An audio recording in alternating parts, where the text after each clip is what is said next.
The iron in your blood is older than the sun, not metaphorically, not poetically, literally. The atoms circulating through your veins right now were forged inside stars that died before our solar system was even a whisper of dust. You are not standing on Earth looking up at the cosmos. You are the cosmos, walking around, reading these words, carrying the nuclear ashes of dead giants in every cell.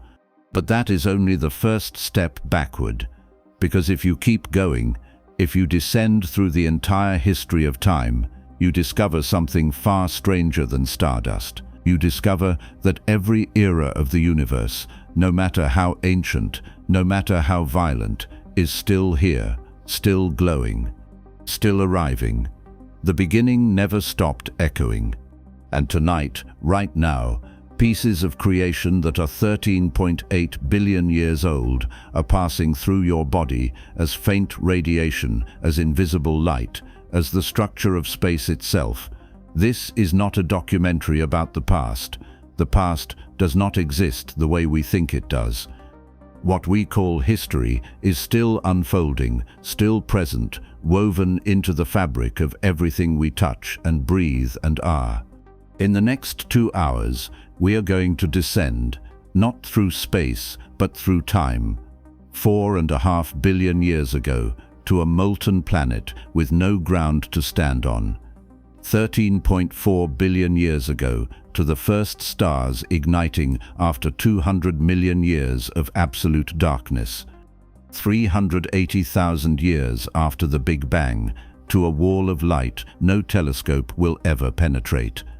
3 minutes after creation, to a nuclear fireball that built the first atoms, and finally to the first fraction of a second where physics itself falls silent and time loses all meaning. Every rung of that descent is still here, and by the end you will know exactly where to find it. Welcome to Magnetic Space. If you're new here, please subscribe. We make these documentaries every day, and honestly, we'd love to have you along for the ride.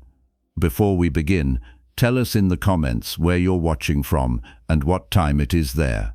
Now settle in. This is going to be a good one. The iron in your blood is older than the ground beneath your feet. The calcium in your bones predates every mountain range on Earth. The oxygen you just pulled into your lungs existed before the sun ignited, and the carbon that forms the scaffolding of every cell in your body was forged inside a star that died before our solar system was even a whisper of dust in the void. This is not poetry, this is physics. This is the most fundamental fact about your existence that nobody teaches you in a way that makes you stop and sit with it. You are not merely on Earth. You are not merely alive in the present moment. You are a walking, breathing archive of the deepest history the universe has to offer. Your body is a collection of atomic fossils, each one carrying a timestamp that stretches back billions of years, and the story of how those atoms got here, how they were built, scattered, gathered, and assembled into the shape of you, is the story of everything. We talk about the universe being 13.8 billion years old, as if that number is a fact you file away next to the speed of light or the distance to the moon. It is not that kind of fact. It is not a measurement you memorize for a test and forget a week later. 13.8 billion years is not a length of time your brain can process in any meaningful way. It is so far beyond human experience that the moment you try to hold it in your mind, it collapses into abstraction. And yet, that span of time is not distant. It is not separate from you. It is inside you. The history of the universe is not something that happened out there and ended. It is still happening, right now, in your blood. Let's start with iron, because iron is the endpoint. Iron is where stars go to die. Every atom of iron in your hemoglobin, the molecule responsible for carrying oxygen through your bloodstream, was created in the core of a massive star in the seconds before that star tore itself apart in a supernova. Not millions of years before, seconds. Iron is what happens when fusion, the process that keeps stars alive, runs out of options. For most of a star's life, it burns hydrogen into helium. That process releases energy. The star stays hot, stays pressurized, stays stable. When the hydrogen runs out, the core contracts, heats up, and starts fusing helium into carbon and oxygen. Then carbon into neon, neon into magnesium, magnesium into silicon. Each stage burns hotter and faster than the last. A star might fuse hydrogen for 10 million years. It will fuse helium for 1 million, carbon for a few centuries, silicon for a single day, and then it hits iron. Iron is the breaking point. Fusing iron does not release energy, it consumes it. The moment a massive star's core turns to iron, the furnace shuts off. There is no more outward pressure to hold the star up against its own gravity. The core collapses. In less than a second, a ball of iron the size of Earth gets crushed into a sphere 20 kilometers across. The outer layers of the star, suddenly unsupported, fall inward at a quarter of the speed of light. They hit the core, they bounce, and the star explodes.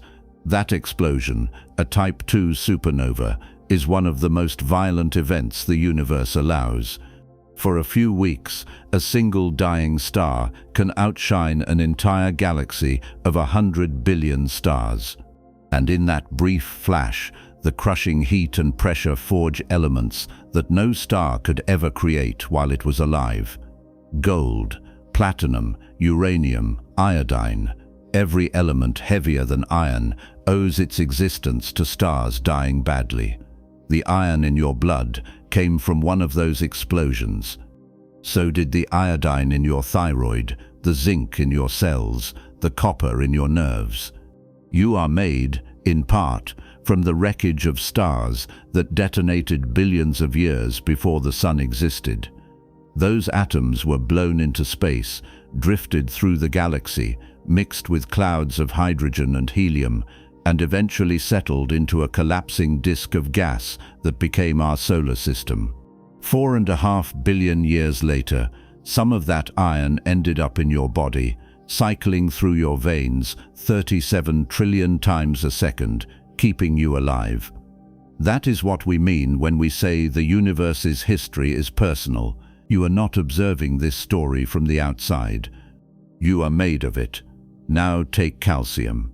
The mineral that builds your skeleton, your teeth, that lets your muscles contract and your neurons fire. Calcium was made in a different kind of star. Not the monsters that die as supernovae, but older, smaller stars that fused helium into carbon and oxygen in their cores, then puffed their outer layers into space as they aged.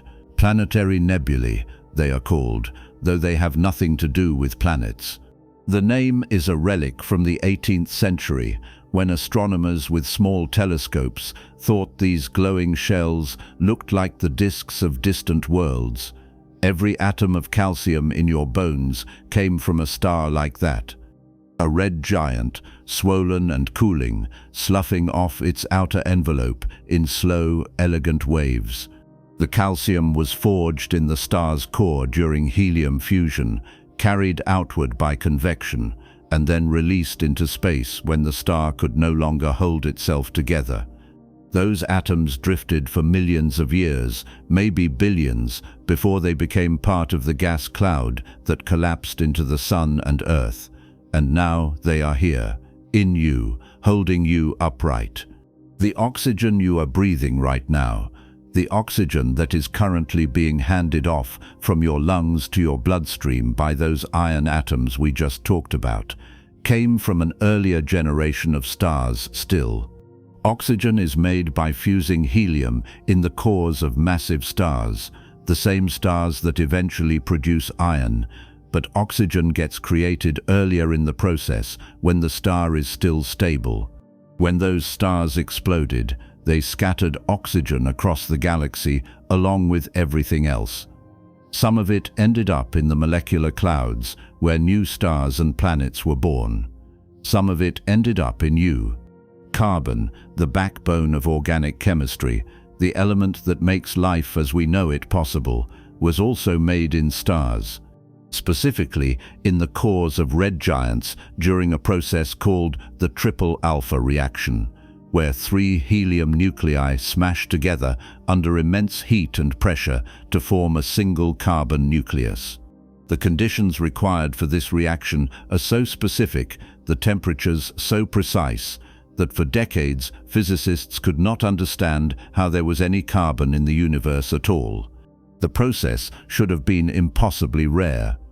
Then, in 1953, the astronomer Fred Hoyle predicted that carbon must have a resonance, an energy level that made the reaction far more probable than the raw physics suggested. He was right. That resonance exists. Without it, there would be no carbon. Without carbon, there would be no organic molecules, no DNA, no proteins, no life. The fact that you exist is in part due to a quirk of nuclear physics inside dying stars that lived and died billions of years before Earth formed. This is what cosmologists mean by deep time, not just that the universe is old, but that its age is woven into the present in ways that are not optional. The elements in your body are fossils. The light hitting your eyes left distant stars years, centuries, millennia ago. The cosmic microwave background radiation, the faint glow that fills the entire sky in every direction, is light that has been traveling for 13.8 billion years. It left its source when the universe was 380,000 years old, and it has been flying through expanding space ever since. Some of that light is hitting your skin right now. You cannot see it without instruments, but it is there. You are being touched, at this very moment, by the most ancient light in existence. Deep time is not a metaphor. It is not a way of saying the universe is really, really old. It is a structural feature of reality. The past does not stay in the past. It moves forward. It becomes the present. The atoms in your hand were made in stars. The stars were made from gas. The gas came from earlier stars, and those stars came from the hydrogen and helium that condensed out of the hot plasma of the early universe in the minutes after the Big Bang. There is no break in the chain. There is no point where the history stops and the present begins. It is continuous. You are continuous with it. The universe is 13.8 billion years old. That number comes from multiple independent lines of evidence, and they all agree to within a fraction of a percent. We know the age from measuring the expansion rate of the universe and running the clock backward. We know it from analyzing the cosmic microwave background, the afterglow of the Big Bang, and reading the tiny ripples in its temperature that tell us how matter was distributed in the early universe. We know it from measuring the ages of the oldest stars, which formed within the first few 100 million years after the Big Bang and are still burning today. We know it from looking at the abundances of light elements, hydrogen and helium and lithium, which were forged in the first 3 minutes and have ratios that only make sense if the universe is this old and expanded at this rate. This is not a guess. This is not a rough estimate. The uncertainty on the age of the universe is about 60 million years. That sounds like a lot until you realize it is less than half of 1% of the total. 13.77 billion years, give or take. We know the age of the universe more precisely than we know the age of most geological formations on Earth. And yet, despite that precision, the number does not mean anything until you connect it to something human. 13.8 billion is too large. It does not fit in the brain. So here is a different way to think about it. If you could compress the entire history of the universe into a single calendar year, With the Big Bang happening at the stroke of midnight on January 1st, Earth does not form until September. Dinosaurs do not appear until Christmas. Humans show up in the last hour of December 31st. Recorded history, everything from the pyramids to the moon landing, fits into the final second before midnight. That is the scale we are talking about. And the thing that makes it strange, the thing that makes it hard to look away from, is that all of it is still here. The universe does not erase its past. It carries it forward. The light from distant galaxies takes billions of years to reach us. So when we look at those galaxies, we are seeing them as they were billions of years ago. The further out we look, the further back in time we see. The James Webb Space Telescope has observed galaxies that formed when the universe was less than 300 million years old. We are seeing their light now, but that light has been traveling for over 13 billion years. The galaxies themselves, as they exist today, are lost to us. We will never see them as they are now. We only see what they were. The same is true in reverse. If there is an intelligent civilization in a galaxy 10 billion light-years away, and they point a telescope at Earth, they will not see us. They will see a planet that has not formed yet. They will see the gas cloud that will one day become the solar system, still swirling, still collapsing. They will see our past, because that is all the light can show them. This is not philosophy, this is geometry. The speed of light is finite. Space is expanding. Time and distance are locked together in a way that turns every observation into archaeology. Looking out is looking back. The universe does not have a now that everyone agrees on. It has a patchwork of overlapping histories, and depending on where you are and how fast you are moving, your now is different from someone else's now, in a way that is not just perceptual but physical. Relativity is not a trick of measurement, it is the structure of space-time itself. So when we say the universe is 13.8 billion years old, we are saying that if you trace every particle, every photon, every ripple in space-time back along its trajectory, they all converge at a single point 13.8 billion years ago. That point is not a place. It is a moment. The Big Bang did not happen somewhere in space, it happened everywhere. Space itself was born in that moment, along with time, along with matter, along with the laws of physics that would govern everything that came after. You are standing at the end of that timeline, or rather, you are standing in the middle of it, because the timeline has no end yet. The universe is still expanding, stars are still forming, heavy elements are still being forged in the cores of dying suns and scattered into space by supernova explosions. Somewhere in the galaxy right now, a cloud of gas is collapsing under its own gravity, and in a few million years it will ignite as a new star. That star will eventually die, and when it does, it will seed space with the raw materials for planets and maybe life. The process that made you is still running. It has been running for 13.8 billion years, and it is not finished. You are not the end product. You are a snapshot. A momentary configuration of atoms that were made in stars, scattered by explosions, gathered by gravity, and assembled into a shape that can think and ask where it came from. And the answer to that question is not a place or a moment. It is a process. A long, slow, violent, beautiful process that began with the Big Bang and has been building complexity ever since. This is where the story starts. Not with the Big Bang, not yet, but with the recognition that the story is not over, that you are part of it. That the iron in your blood and the calcium in your bones are not dead relics, they are active participants in a history that is still unfolding. And if you want to understand what you are, where you came from, and what it means to exist at all, you have to go back, all the way back.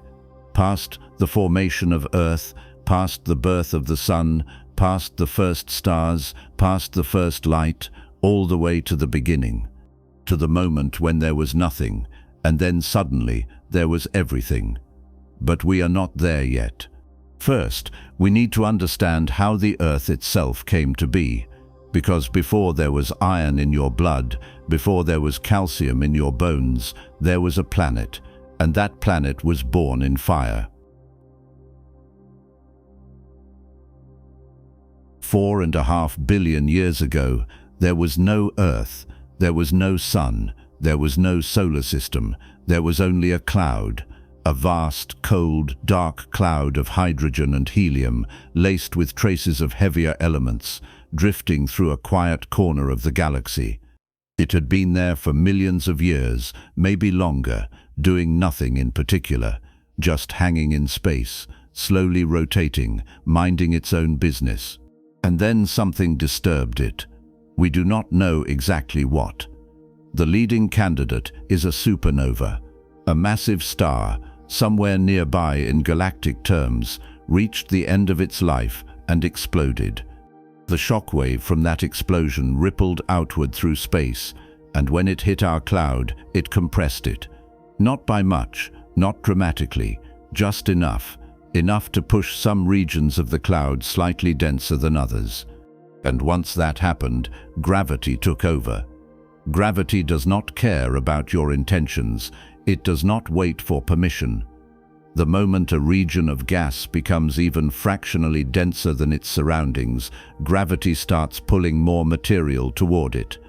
That makes it denser still, which strengthens the pull, which draws in more gas, which makes it denser. The process feeds itself. What starts as a minor ripple becomes a collapse, and once a molecular cloud starts collapsing, there is no stopping it. Our cloud began to fall inward, slowly at first, then faster. As it collapsed, it started to spin. Not because anything was pushing it, but because the cloud already had a slight rotation to begin with. Every object in space rotates at least a little. As the cloud shrank, that rotation sped up. This is the same reason an ice skater spins faster when they pull their arms in. Conservation of angular momentum. The smaller the radius, the faster the spin. What had been a lazy drift became a violent whirl. Within a few 100,000 years, the cloud had transformed. The center, where most of the mass was concentrated, grew hot. The outer regions, still falling inward, flattened into a disk.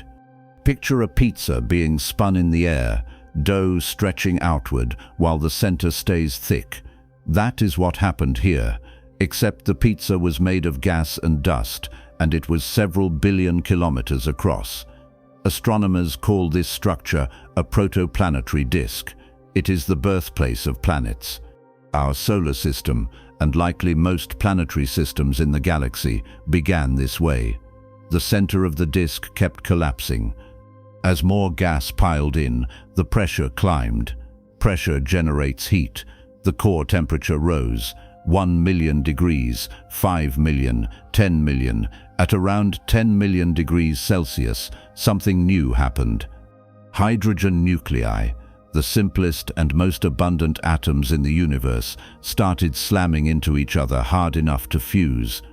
2 hydrogen nuclei became 1 helium nucleus, releasing a burst of energy in the process.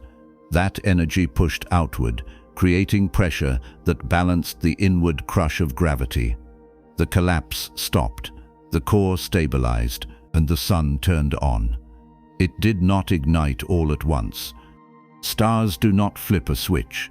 The fusion reactions built gradually, sputtering at first, strengthening over time. For the first few million years, the young sun was unstable. It flickered, it flared, it ejected massive bursts of radiation and charged particles into the surrounding disk. This phase is called the T Tauri stage, named after the first star where astronomers observed this behavior. Every sun-like star goes through it. It is violent, messy, and essential. The radiation from the young sun blasted away most of the leftover gas in the inner solar system, clearing the region where the rocky planets would eventually form.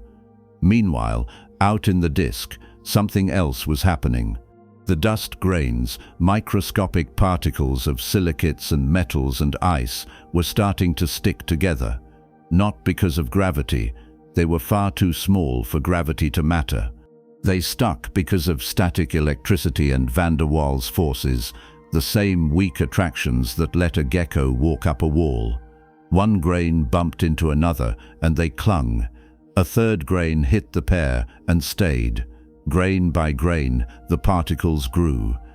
Once a clump reached about a kilometer across, gravity finally became relevant. Now it could pull in nearby material on its own. These kilometer-sized bodies are called planetesimals, and they are the building blocks of planets. The disk was full of them.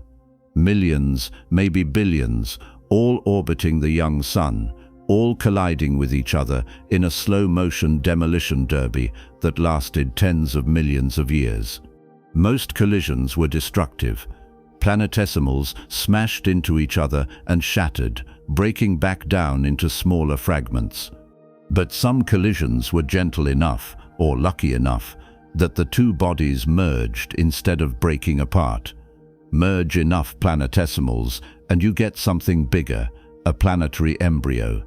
Merge enough embryos and you get a planet. Earth formed this way. Piece by piece, collision by collision, sweeping up everything in its orbital path. Isotope studies, measurements of radioactive elements in ancient meteorites and Earth rocks, suggest that our planet reached most of its current mass within about 30 million years of the solar system's formation. 30 million years sounds like a long time. On a cosmic scale, it is a blink. The Sun is 4.5 billion years old. Earth assembled itself in less than 1% of that time. Fast. But 30 million years of constant collisions does something to a planet.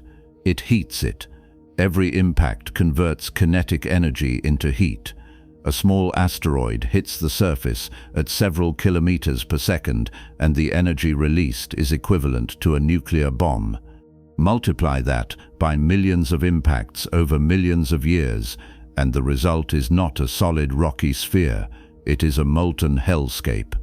Early Earth was not a planet in the sense we think of planets today. It was a ball of magma, liquid rock, glowing red-hot, with no solid surface to speak of. Volcanoes were not isolated features. The entire planet was volcanic.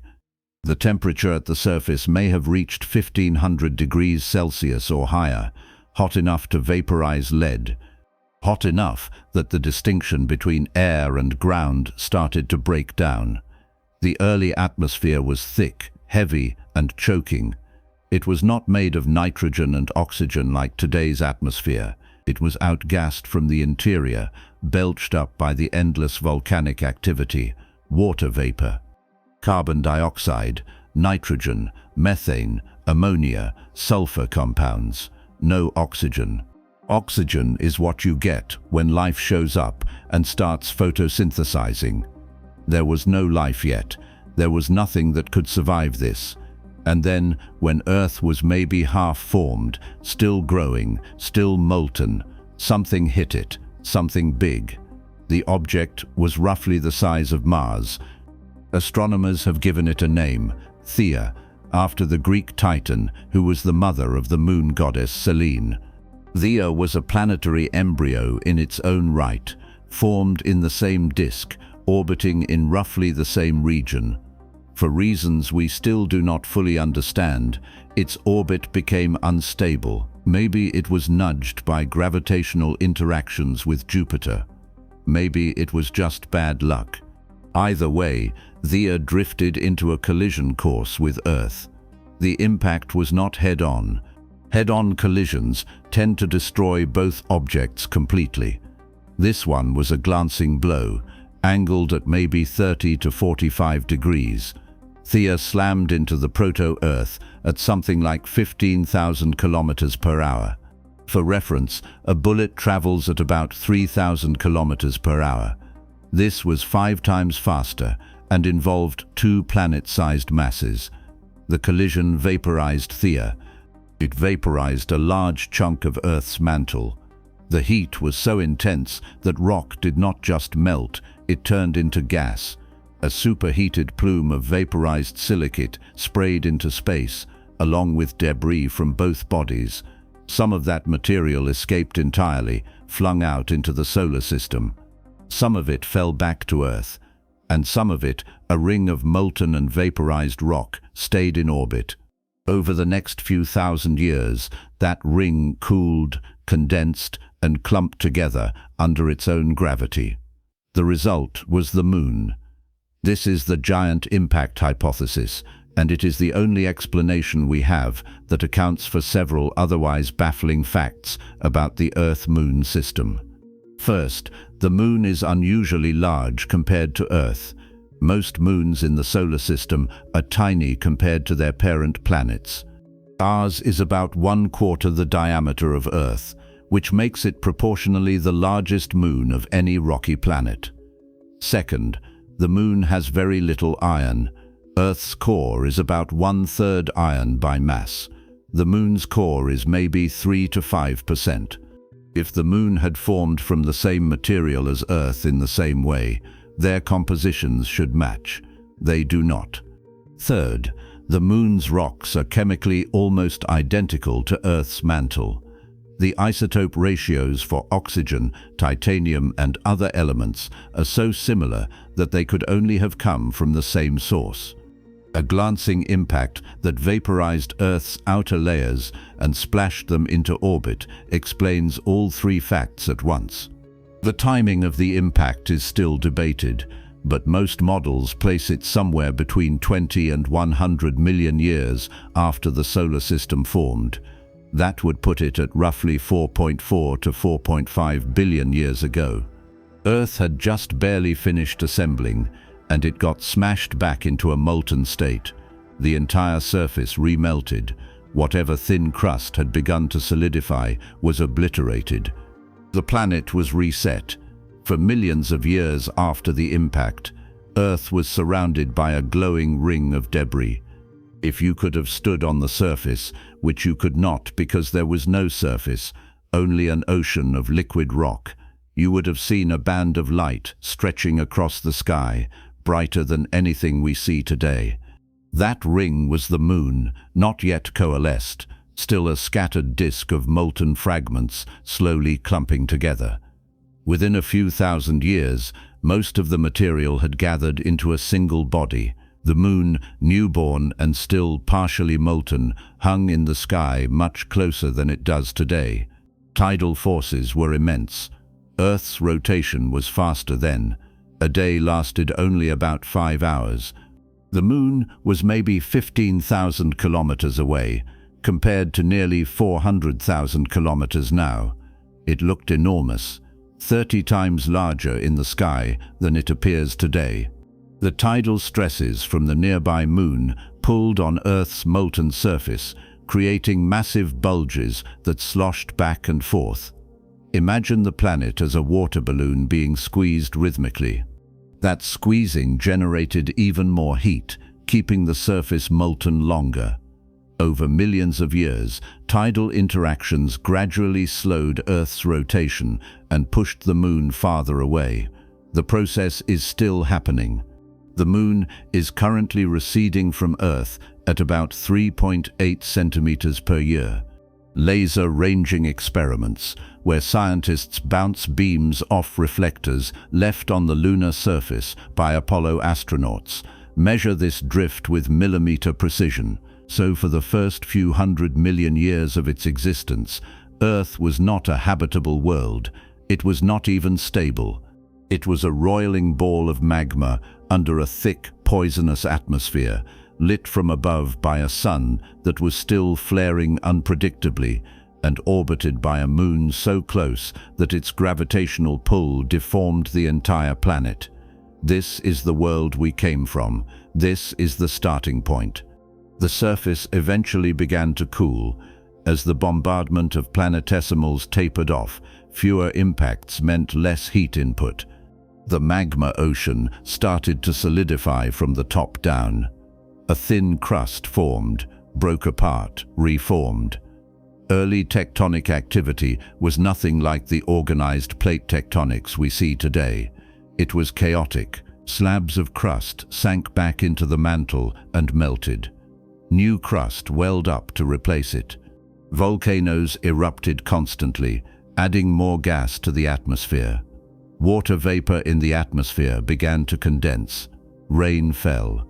Not gentle rain, torrential, scalding rain that evaporated the moment it touched the hot surface. For thousands of years, maybe longer, water cycled between the atmosphere and the ground without ever pooling. The surface had to cool below the boiling point of water before oceans could form. When that threshold was finally crossed, the rain did not stop. It poured for centuries, maybe millennia. Some models suggest the first ocean appeared as early as 4.4 billion years ago, only about 100 million years after the moon-forming impact. Other models push it later to 4.2 or 4 billion years ago. Either way, once the surface was cool enough, water accumulated fast. The early ocean was likely global, covering most or all of the planet. Continental crust, the lighter rock that forms land masses, had not yet differentiated in large amounts. Earth was a water world, dotted with volcanic islands that rose and sank as the crust churned beneath them.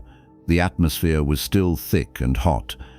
Carbon dioxide dominated, creating a powerful greenhouse effect that kept the surface temperature well above what it would be otherwise. The sun at this time was about 30% dimmer than it is today, a phenomenon known as the faint young sun paradox. If Earth's atmosphere had been like the modern one, thin and transparent, the planet would have frozen solid. But the thick carbon dioxide blanket trapped enough heat to keep water liquid.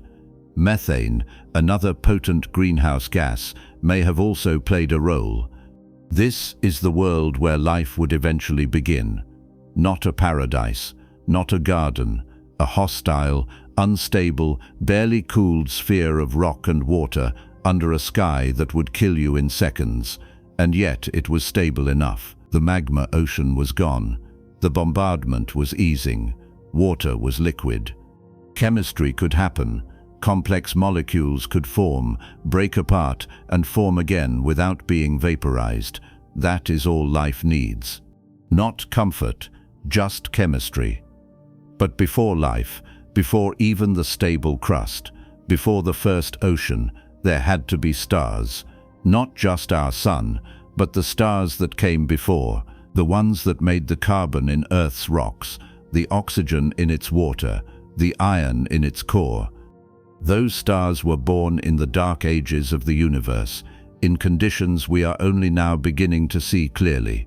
And to understand how Earth came to exist at all, we have to go back further, past the formation of the solar system, past the molecular cloud, all the way to the first lights in the cosmos, to the moment when the universe, cold and dark and empty, finally began to glow.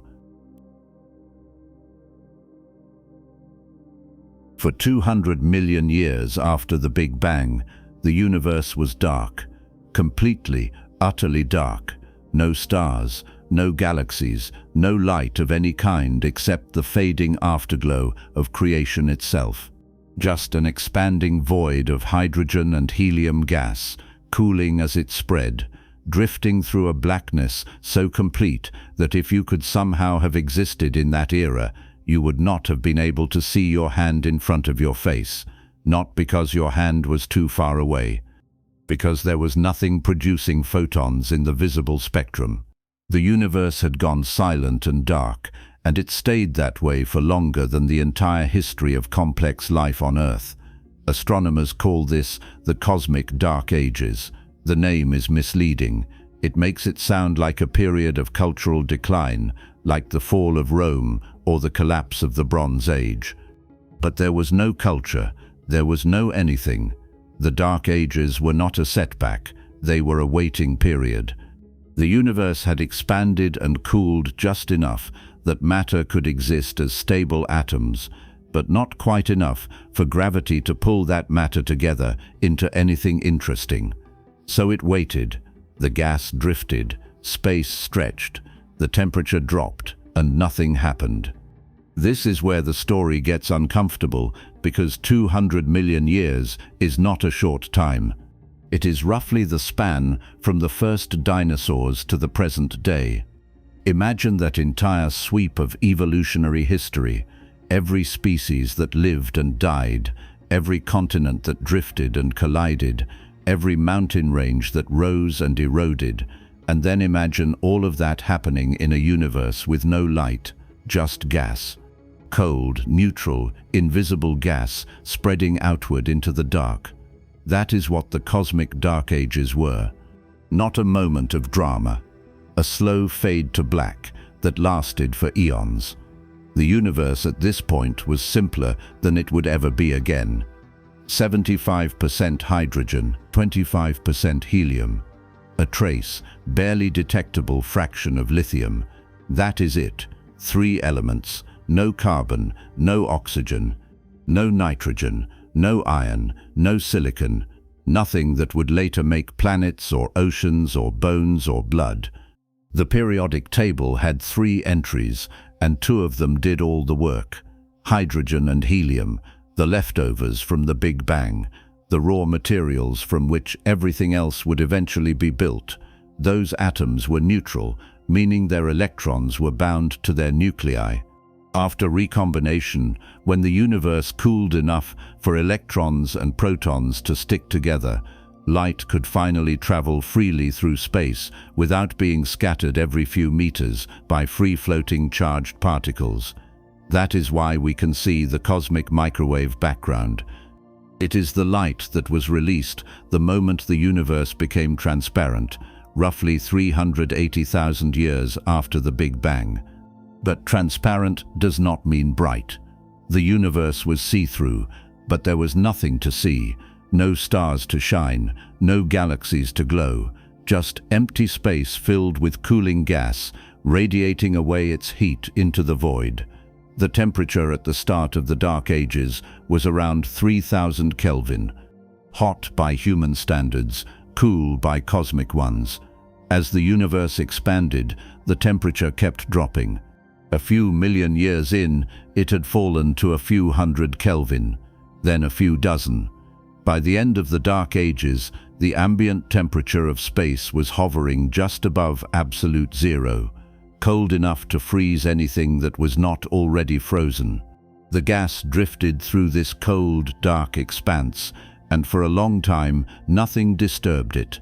But gravity does not stop. It does not rest. It does not take breaks. Even in the dark, even when nothing seems to be happening, gravity is working, and the universe, as smooth and featureless as it looked, was not perfectly uniform. There were tiny variations in density, regions where the gas was just slightly thicker than average. These variations were imprinted during the first fraction of a second after the Big Bang. Quantum fluctuations stretched to cosmic scales by the rapid expansion of space. They were small, 1 part in 100,000, but they were enough. In the denser regions, gravity pulled a little harder. Gas from the surrounding area drifted inward. That made the dense regions denser still, which strengthened their gravitational pull, which drew in more gas. The feedback loop had started. Slowly, over tens of millions of years, the smooth fog of hydrogen and helium began to clump. Small clumps merged into larger ones. Larger clumps pulled in even more material. The universe was organizing itself, carving structure out of chaos, and nobody was watching because there was no light to see it by. These clumps were not galaxies, not yet. They were smaller, messier, more primitive. Astronomers call them dark matter halos because they were held together primarily by dark matter, the invisible substance that makes up most of the mass in the universe and does not interact with light. The dark matter had already begun clumping earlier than the ordinary gas because it was not affected by radiation pressure. By the time the Dark Ages began, dark matter halos were already scattered throughout space, waiting. When the gas finally started to collapse, it fell into those halos like water draining into a network of invisible wells. Inside these halos, the gas kept collapsing. As it fell inward, it picked up speed. As it picked up speed, it started to collide with itself. Collisions convert kinetic energy into heat. The center of each collapsing cloud grew warmer, not much at first, a few degrees, then a few dozen, then hundreds. The collapse accelerated. Denser regions collapsed faster. Within a few million years, some of these clouds had grown dense enough and hot enough to cross a threshold. At around 10 million Kelvin, hydrogen nuclei moving fast enough and packed tightly enough began to fuse. That is when the first stars turned on. Not all at once, not everywhere, but in scattered pockets throughout the universe. In the densest cores of the largest halos, fusion ignited. Hydrogen burned into helium, energy flooded outward, pressure built up inside the collapsing gas cloud, balancing the inward crush of gravity. The collapse stopped, the core stabilized, and for the first time since the Big Bang itself, the universe produced light. These were not ordinary stars. They could not be. The gas they formed from was pristine, no heavy elements, no metals in the astronomical sense, where anything heavier than helium counts as a metal. Modern stars like our Sun form from gas that has been enriched by previous generations of stars. That enrichment changes how the gas behaves. Heavy elements act as coolants. They radiate away heat efficiently, allowing gas clouds to collapse into smaller, denser cores. Small cores make small stars. But the first stars had no coolants. The hydrogen and helium gas could not shed heat as easily. The collapsing clouds stayed hot and bloated. By the time fusion ignited, the cores were enormous. The first stars, called population 3 stars, were monsters. Estimates vary, but most models suggest they weighed somewhere between 30 and 100 times the mass of our Sun. Some may have been even larger. A few hundred solar masses. There is no upper limit in the equations, only practical constraints on how much gas a single collapsing core can gather before it ignites. These stars burned blue-white, hotter than anything you see in the night sky today. Surface temperatures likely exceeded 50,000 Kelvin. For comparison, the surface of the Sun sits at about 5,700 Kelvin. Population 3 stars were almost 10 times hotter. They were not just bright, they were ferocious, and they were short-lived. The more massive a star is, the faster it burns through its fuel. A star like the Sun will fuse hydrogen for about 10 billion years. A star 100 times more massive burns out in a few million years, maybe less. Population 3 stars lived fast and died young, and when they died, they did not go quietly. Stars that massive do not fade into white dwarfs or collapse into neutron stars. They explode, supernovae. Some of them may have exploded as hypernovae, even more violent events that release hundreds of times more energy than a typical supernova. And in those explosions, something new happened. For the first time in the history of the universe, elements heavier than helium were created. Fusion inside the cores of population 3 stars had already started the process. Hydrogen fused into helium, helium fused into carbon and oxygen, carbon fused into neon, neon into magnesium, magnesium into silicon, silicon into iron. Each stage happened faster than the last. By the time the core turned to iron, the star had only hours left. Iron does not fuse, it absorbs energy instead of releasing it. The core collapsed. The outer layers fell inward and rebounded off the collapsing core, blasting outward in a shock wave that tore the star apart. In that explosion, in the heat and pressure of the collapsing core and the expanding shock, elements heavier than iron were forged: gold, platinum, uranium. Every element on the periodic table above iron owes its existence to stars dying in explosions, and population 3 stars were the first to do it. The heavy elements did not stay in one place. The supernova scattered them into space. The blast wave plowed through the surrounding gas, mixing the fresh elements into the pristine hydrogen and helium. The next generation of stars that formed in that region would form from enriched gas. They would be smaller, cooler, longer-lived. They would be population 2 stars, and eventually, after many more generations, the gas would be enriched enough to form stars like the Sun. Population I stars, rich in heavy elements, capable of hosting rocky planets with iron cores and silicate mantles, us. But that was later. In the cosmic dark ages, the first population 3 stars were just beginning to light up, and as they did, they started to change the universe in a second, more subtle way. They began to reionize it. Reionization is one of those terms that sounds more complicated than it is.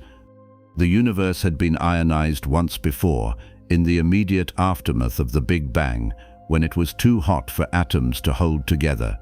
Then it cooled, atoms formed, and the universe became neutral. Recombination. Now, with the first stars turning on, the universe was being ionized again. This time not by heat, but by light, ultraviolet light to be specific. Population 3 stars were so hot that they produced enormous amounts of ultraviolet radiation. When a high-energy ultraviolet photon hits a hydrogen atom, it can knock the electron loose, ionizing the atom. One star produces trillions upon trillions of ultraviolet photons. Those photons stream outward, hitting the neutral hydrogen gas in the surrounding space. Atom by atom, the gas around each star is ionized. A bubble of ionized gas forms, expanding outward as more photons are released.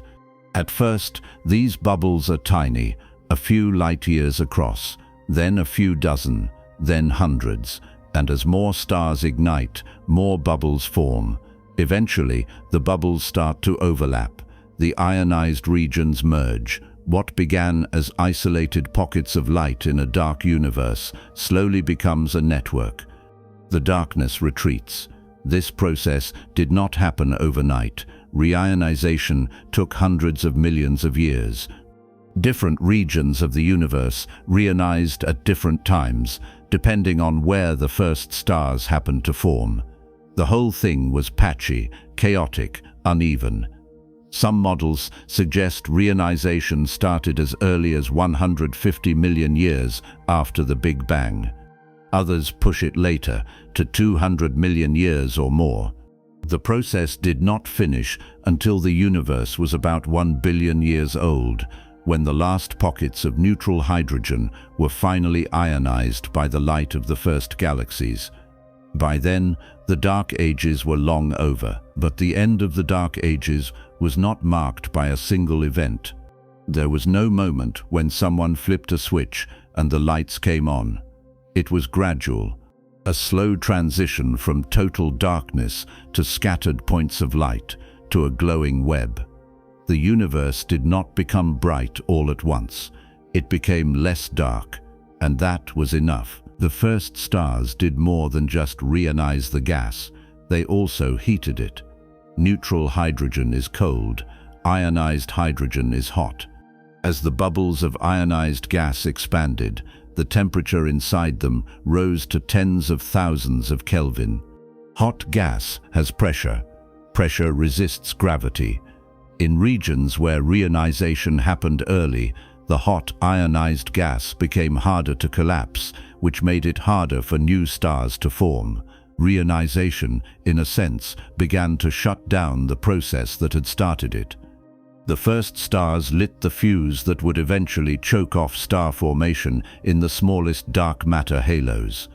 Only the largest halos, with the strongest gravity, could continue pulling in gas and forming stars once reionization was well underway. This is part of why galaxies exist. If stars had kept forming everywhere, in every dark matter halo, no matter how small, the universe would look very different today. Instead, star formation became concentrated in the largest, densest regions. Those regions became the first galaxies. Small, irregular, violent places where stars formed in bursts, lived briefly and exploded, enriching the gas and triggering new rounds of star formation. The first galaxies were not majestic spirals or smooth ellipticals. They were messy, chaotic clumps of stars held together by dark matter and lit from within by the dying gasps of massive population 3 stars. James Webb Space Telescope has been built, in part, to see these galaxies, to look so far back in time that it can catch the universe in the act of lighting up. And it has. Over the past few years, Webb has observed galaxies that existed when the universe was only a few 100 million years old. Some of them are brighter than they should be. Some of them are more massive than they should be. The models did not predict galaxies that large, that luminous, that early. The fact that they exist means something about our understanding of the Dark Ages and the first stars is incomplete. Either stars formed faster than we thought, or they formed more efficiently, or there is something else going on that we have not accounted for yet. Population 3 stars themselves have never been directly observed, not one. They are too far away, too faint, and they lived too briefly. By the time their light reaches us, billions of years later, it has been stretched and redshifted to the point where individual stars are no longer visible. What we see instead are the galaxies they helped build. The collective glow of millions of stars blurred together into a single smudge of light. But even though we have never seen a population 3 star, we know they existed. We know because the universe contains heavy elements, and those elements had to come from somewhere. We know because reionization happened, and something had to produce the ultraviolet light to make it happen. We know because the models, when you run them forward from the Big Bang, predict that stars like this should form in the Dark Ages. And every indirect piece of evidence we have collected points to the same conclusion. They were real. They lit the first lights, and without them, nothing that came after, not galaxies, not planets, not us, would exist. There is something eerie about the Dark Ages. Not just that they happened, but that they lasted so long. 200 million years is a staggering amount of time for nothing to happen. The universe expanded, the gas cooled, gravity pulled, and for 200 million years that was it. No drama, no explosions, no light, just waiting. And then, when the waiting was over, everything changed in a geological instant. The first stars ignited, the first supernovae exploded, the first heavy elements scattered into space. Reionization began. And within a few 100 million years, the universe went from a featureless void to a bubbling cauldron of star formation, galaxy assembly, and chemical enrichment. The Dark Ages ended not with a whisper, but with a flood of light that has never stopped. But even that light, as dramatic as it was, could only show us so much, because light has a limit. It can only travel so far before the expansion of the universe stretches it beyond detection, and it can only tell us about the moments after it was created. Everything that happened before the first stars, before the first light, is hidden behind a veil we cannot see through. The cosmic microwave background is the oldest light we can observe. It was released 380,000 years after the Big Bang. But the universe is older than that, much older. The first 380,000 years are invisible to us, not because nothing happened, but because no light could escape. The universe was opaque, a wall of glowing plasma that scattered every photon before it could travel more than a few meters. What happened in those early moments, in the first seconds and minutes and hours after the Big Bang, cannot be seen. It can only be inferred. And as it turns out, those first few minutes were the most important of all. 380,000 years after the Big Bang, the universe did something it had never done before. It let go. For the entire span of cosmic history up to that point, every fraction of a second since the beginning, photons had been trapped. Not physically trapped in the sense of being locked behind walls, but trapped by their own nature, by the way they interact with charged particles. The universe was too hot, too dense, too ionized for light to travel freely. Every photon that tried to move forward got scattered by a free electron within a fraction of a second. The cosmos was opaque, a glowing fog, and then, at 380,000 years, the fog lifted. This moment is called recombination. The name is misleading, almost deliberately so. Recombination implies that electrons and protons were combining again, that they had been together before and were reuniting. They had not. This was the first time in the history of the universe that electrons and protons were able to stick together long enough to form neutral hydrogen atoms. Before this, the universe was simply too hot. Atoms could not hold themselves together. The moment an electron tried to bind to a proton, a high-energy photon would slam into it and knock it loose. The universe was a plasma, a sea of free-floating charged particles, and it stayed that way for hundreds of thousands of years. But the universe was expanding, and as it expanded, it cooled. Temperature is just the average kinetic energy of particles. The more space there is, the more spread out the particles become, the slower they move, the cooler things get. This is not complicated thermodynamics. This is what happens when you let something expand into nothing. It loses energy, the temperature drops. And at some point, the temperature dropped below a critical threshold, roughly 3000 Kelvin. For reference, the surface of the Sun sits at about 5700 Kelvin, so 3000 is still hot by everyday standards, hot enough to glow, but it is not hot enough to keep hydrogen ionized. At 3000 Kelvin, electrons finally had enough time to settle into orbit around protons without being immediately blasted loose by passing photons. Hydrogen atoms formed, not all at once, not everywhere simultaneously. Recombination was a process, not an event. It took tens of thousands of years for most of the free electrons to bind with protons. But once it started, it cascaded. Neutral atoms began to outnumber ionized ones. The ratio tipped. And as more atoms formed, the universe became less opaque. Photons that had been bouncing from electron to electron for 380,000 years suddenly had nothing to scatter off of. The electrons were no longer free. They were bound inside atoms, and bound electrons do not interact with light the same way free electrons do. The scattering stopped. The photons kept moving. And for the first time since the Big Bang itself, light could travel across the universe without being interrupted. This is the moment cosmologists call decoupling. Matter and light, which had been locked together in a furious dance since the beginning, separated. The photons decoupled from the matter and started traveling in straight lines. Space became transparent.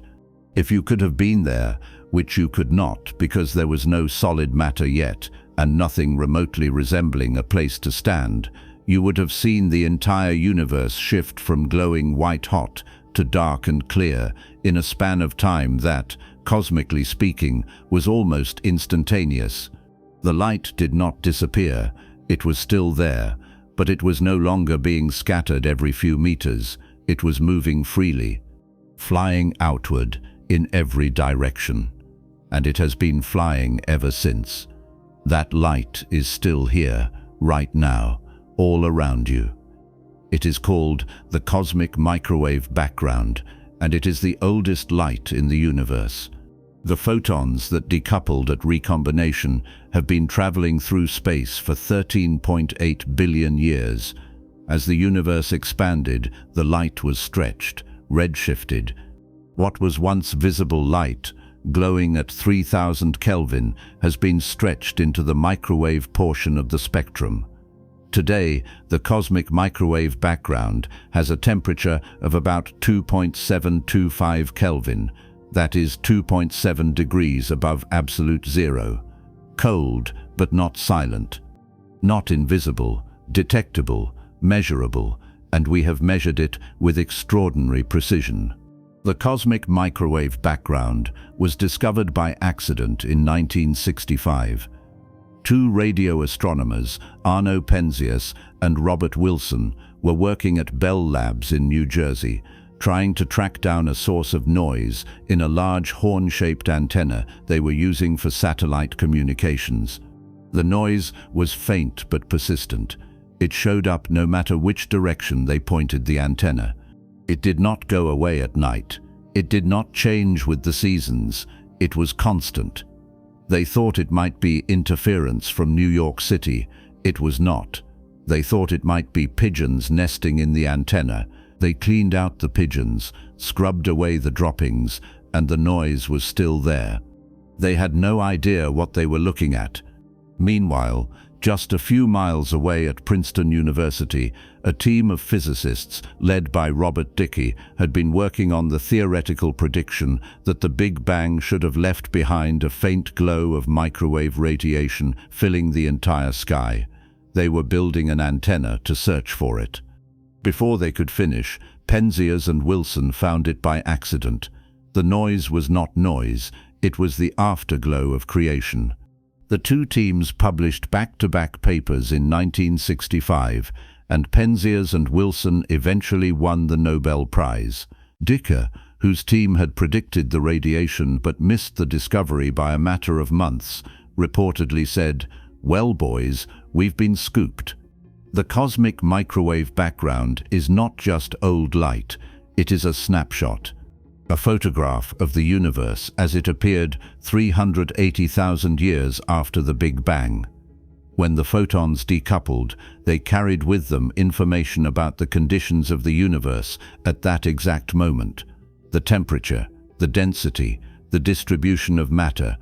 That information has been encoded in the light ever since. By measuring the cosmic microwave background today, we are seeing the universe as it was at the moment of last scattering. That is what cosmologists call the surface from which the CMB photons were released, not a physical surface, a moment in time.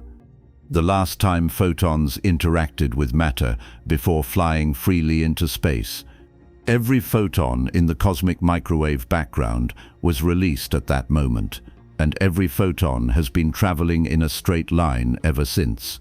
When we detect those photons today, we are seeing across time 13.8 billion years of time. The cosmic microwave background is the edge of the observable universe in the past. It is as far back as light can take us, and it is remarkably smooth, remarkably uniform.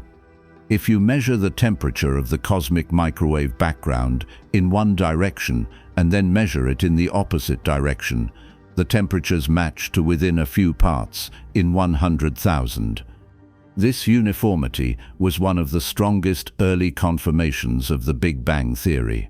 If the universe had started as a chaotic, disorganized mess, the cosmic microwave background would show huge variations in temperature from place to place. It does not. The temperature is the same in every direction to an almost absurd degree of precision. That uniformity tells us that the early universe was remarkably homogeneous. The matter was spread out evenly. The temperature was the same everywhere. And the photons that decoupled at recombination have preserved that uniformity for 13.8 billion years. But the cosmic microwave background is not perfectly smooth. If it were, we would not be here. Galaxies would not exist, stars would not exist, structure would never have formed.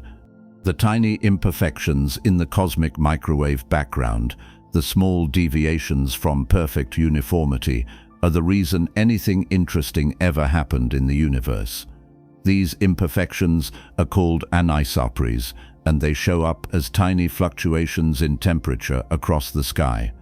One region might be 2.7250 Kelvin, another region might be 2.7251 Kelvin. The difference is 1/10,000th of a degree, 1 part in 100,000, barely detectable. But those fluctuations are everything. They are the seeds, the ripples in the primordial plasma that would eventually grow, under the influence of gravity, into the galaxies and galaxy clusters and superclusters that fill the universe today. At the moment of recombination, these fluctuations were tiny. Regions that were slightly denser than average, or slightly less dense. Regions where the matter was clumped just a little more than it should have been, or a little less. Gravity does not care how small the differences are, it amplifies them. Denser regions pull in more matter, becoming denser still. Less dense regions lose matter, becoming emptier. Over hundreds of millions of years, the tiny ripples visible in the cosmic microwave background grew into the cosmic web, the vast network of filaments and voids that structures the universe on the largest scales. Every galaxy you see, every cluster, every supercluster grew from a ripple in the cosmic microwave background that existed when the universe was 380,000 years old. NASA launched the Cosmic Background Explorer satellite, COBE, in 1989 to map these fluctuations in detail. COBE detected them. For the first time, humanity saw the anisotropies, the tiny temperature variations that seeded everything. The lead scientist on the project, George Smoot, called it "seeing the face of God." That phrase got a lot of attention, mostly because it sounds dramatic, but it is not entirely off base. What COBE saw was the blueprint, the earliest structure in the universe. The moment when randomness began to organize itself into something that would eventually become stars and planets and people.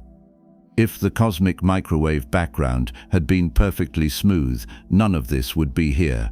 The fact that it has fluctuations at exactly the amplitude needed to form galaxies, but not so large that the universe collapsed into black holes immediately, is one of those finely tuned coincidences that keeps cosmologists awake at night. Later missions refined the picture. The Wilkinson Microwave Anisotropy Probe, WMAP, launched in 2001, mapped the cosmic microwave background with much higher precision. Then the Planck satellite, launched by the European Space Agency in 2009, pushed the resolution even further. Planck's map of the cosmic microwave background is one of the most detailed images in all of science. It shows the entire sky at microwave frequencies, color-coded by temperature. Hot spots are red, cold spots are blue. The temperature differences are tiny, but the patterns are unmistakable. You can see the ripples, the seeds of structure, and by analyzing those ripples, cosmologists have been able to extract an extraordinary amount of information about the universe. They have measured the age of the universe to within a fraction of a percent. 13.77 billion years, give or take 60 million. They have measured the rate of expansion.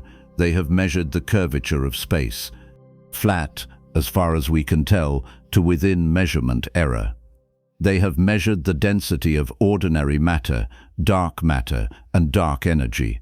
Roughly 5% ordinary matter, 27% dark matter, 68% dark energy.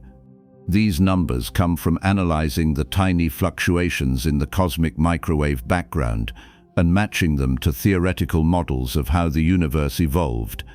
The fit is remarkable.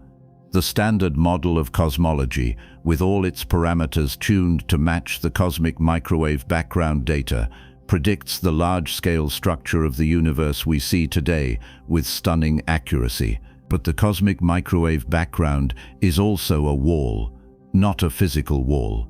A wall in time. We cannot see past it. Everything that happened before recombination is hidden. The universe before 380,000 years was opaque. Photons could not travel freely.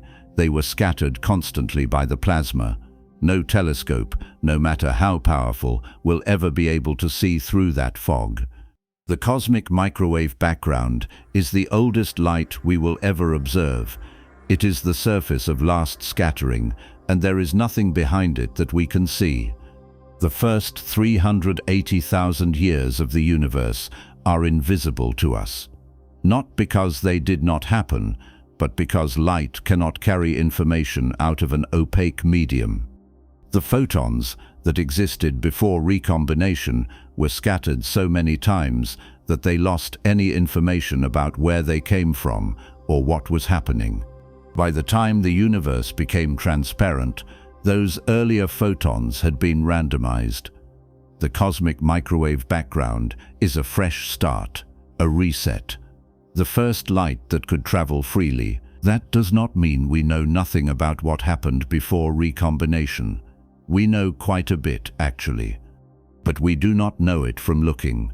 We know it from physics, from running the equations backward, from understanding how matter behaves at high temperatures and densities, from particle accelerators that recreate in tiny controlled bursts some of the conditions that existed in the early universe, and from theoretical models that make predictions we can test against the observable universe today.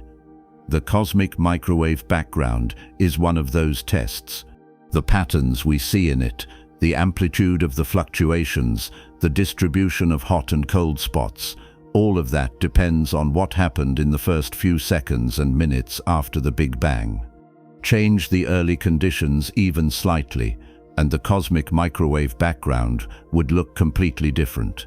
The fact that our models predict a cosmic microwave background that matches what we observe is one of the strongest pieces of evidence we have that we understand, at least in broad strokes, what the early universe was like. Still, there is something unsettling about the wall. The idea that we have reached the absolute limit of how far back we can see with light. That no future telescope, no matter how advanced, will ever be able to peer past recombination. It is not a technological limitation. It is a fundamental one.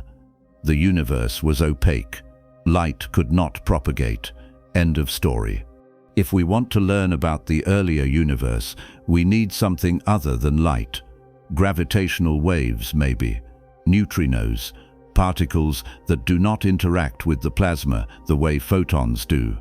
There are theoretical proposals to detect a cosmic neutrino background, a relic from the early universe, analogous to the cosmic microwave background, but made of neutrinos instead of photons. Neutrinos decoupled earlier than photons, about 1 second after the Big Bang, which means they carry information from an even earlier time. Detecting them would push the wall back. But neutrinos are notoriously difficult to detect. The technology does not exist yet. For now, the cosmic microwave background is the oldest signal we have, and it is a strange thing to think about. That light, ancient light, stretched thin, cooled to nearly nothing, still filling the universe, still detectable. If you turn on an old analog television and tune it to a channel with no signal, about 1% of the static you see on the screen is the cosmic microwave background. Random photons from the Big Bang, picked up by the antenna, converted into noise. You are watching the afterglow of creation on a dead channel. That static is older than Earth, older than the Sun, older than the Milky Way. It has been traveling for 13.8 billion years, and it ends its journey as a flicker on a screen. The cosmic microwave background is also eerily quiet in a way that should not be possible. The universe is uniform on the largest scales. The temperature is the same in every direction. But how? How did regions of the universe that are now separated by billions of light years, regions that have never been in contact with each other, never exchanged information, never had time to communicate, end up at the same temperature? This is called the horizon problem, and it was one of the biggest puzzles in cosmology for decades.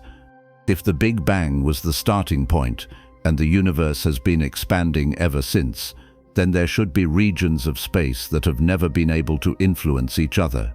Light has not had time to travel between them, and yet they have the same temperature, the same density, the same properties. How? The answer, most cosmologists believe, is inflation. A brief period of exponential expansion that occurred in the first fraction of a second after the Big Bang. During inflation, the universe expanded faster than the speed of light, not because anything was moving through space faster than light, but because space itself was expanding. In less than a billionth of a trillionth of a second, the universe grew from subatomic scales to something much, much larger. Regions that had been in contact, that had been able to equilibrate and reach the same temperature, were suddenly stretched across vast distances. When inflation ended, the universe continued expanding, but at a much slower rate. The regions that had been close together were now separated by light years, then millions of light years, then billions. But they retained the same temperature because they had been in contact before inflation blew them apart. Inflation solves the horizon problem. It also predicts the tiny fluctuations we see in the cosmic microwave background. Quantum fluctuations during inflation, stretched to cosmic scales, became the seeds of structure, the ripples, the anisotropes, everything. But inflation is not proven. It is the best explanation we have, and it fits the data remarkably well, but it is still a hypothesis. There are competing ideas. Some cosmologists think inflation is unnecessary, that the universe could have started in a state that was already uniform without needing a period of exponential expansion. Others think inflation happened but left behind signatures we have not detected yet. The search for those signatures is ongoing. One of the key predictions of inflation is that it should have produced gravitational waves, ripples in space-time itself, that would have left an imprint on the cosmic microwave background. Several experiments are currently searching for that imprint. If they find it, inflation moves from hypothesis to confirmed theory. If they do not, we are back to the drawing board. Recombination marks the end of one era and the beginning of another. Before recombination, the universe was a plasma, opaque, featureless, boring in a way because nothing could form. No stars, no galaxies, no structure, just a hot, dense, uniform fog. After recombination, the universe was transparent. Matter could clump. Gravity could act without interference from radiation pressure. The Dark Ages began, that long stretch of time with no stars and no light. And eventually, the first stars ignited, and the process of building structure kicked into high gear. The cosmic microwave background sits at the boundary. It is the last moment of the old universe and the first moment of the new one. The last time the universe was simple. The last time we can point to a single event, a single transition that changed everything. And it is still here, still glowing, fainter now, colder but unmistakable. The cosmic microwave background is not some relic we dug up in a museum. It is not a fossil we have to interpret. It is a living signal, present tense, happening right now.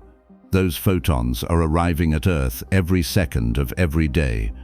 Some of them are hitting your skin right now. You cannot feel them. They are too low energy, but they are there.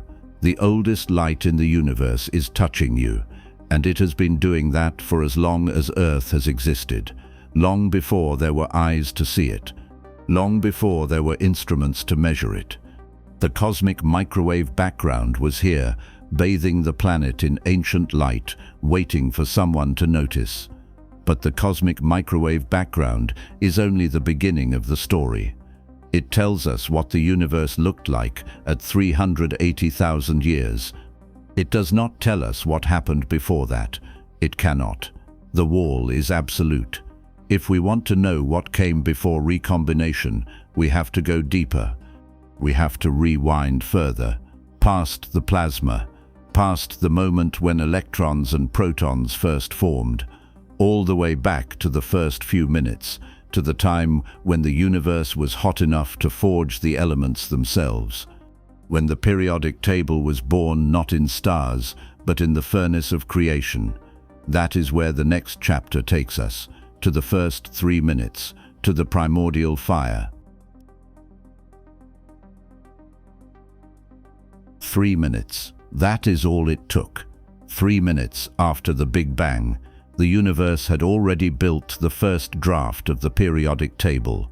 Not the whole table, not even close, but the foundation, the lightest elements, hydrogen, helium, a trace of lithium, the raw materials from which everything else would eventually be constructed, and then, just as suddenly as it started, the process stopped. The cosmic furnace shut down. The universe kept expanding, kept cooling, and for hundreds of millions of years, no new elements were created, not until the first stars ignited. The entire chemical inventory of the cosmos, the stuff that would later become planets and oceans and bones and blood, was forged in 2 separate episodes. The first episode lasted 3 minutes. The second has been running for 13 billion years, and the reason we exist at all is because both episodes happen to produce exactly the right amounts of exactly the right elements at exactly the right times. This chapter is about the first episode, Big Bang nucleosynthesis, the moment when the universe was a nuclear reactor, when it was hot enough and dense enough for atomic nuclei to fuse together, but not so hot that everything was torn apart before it could stick. A narrow window, a brief flash of fusion that set the chemical composition of the universe for the rest of time. And the astonishing thing, the thing that makes this one of the most successful predictions in all of physics, is that we can calculate exactly what should have been produced in those 3 minutes.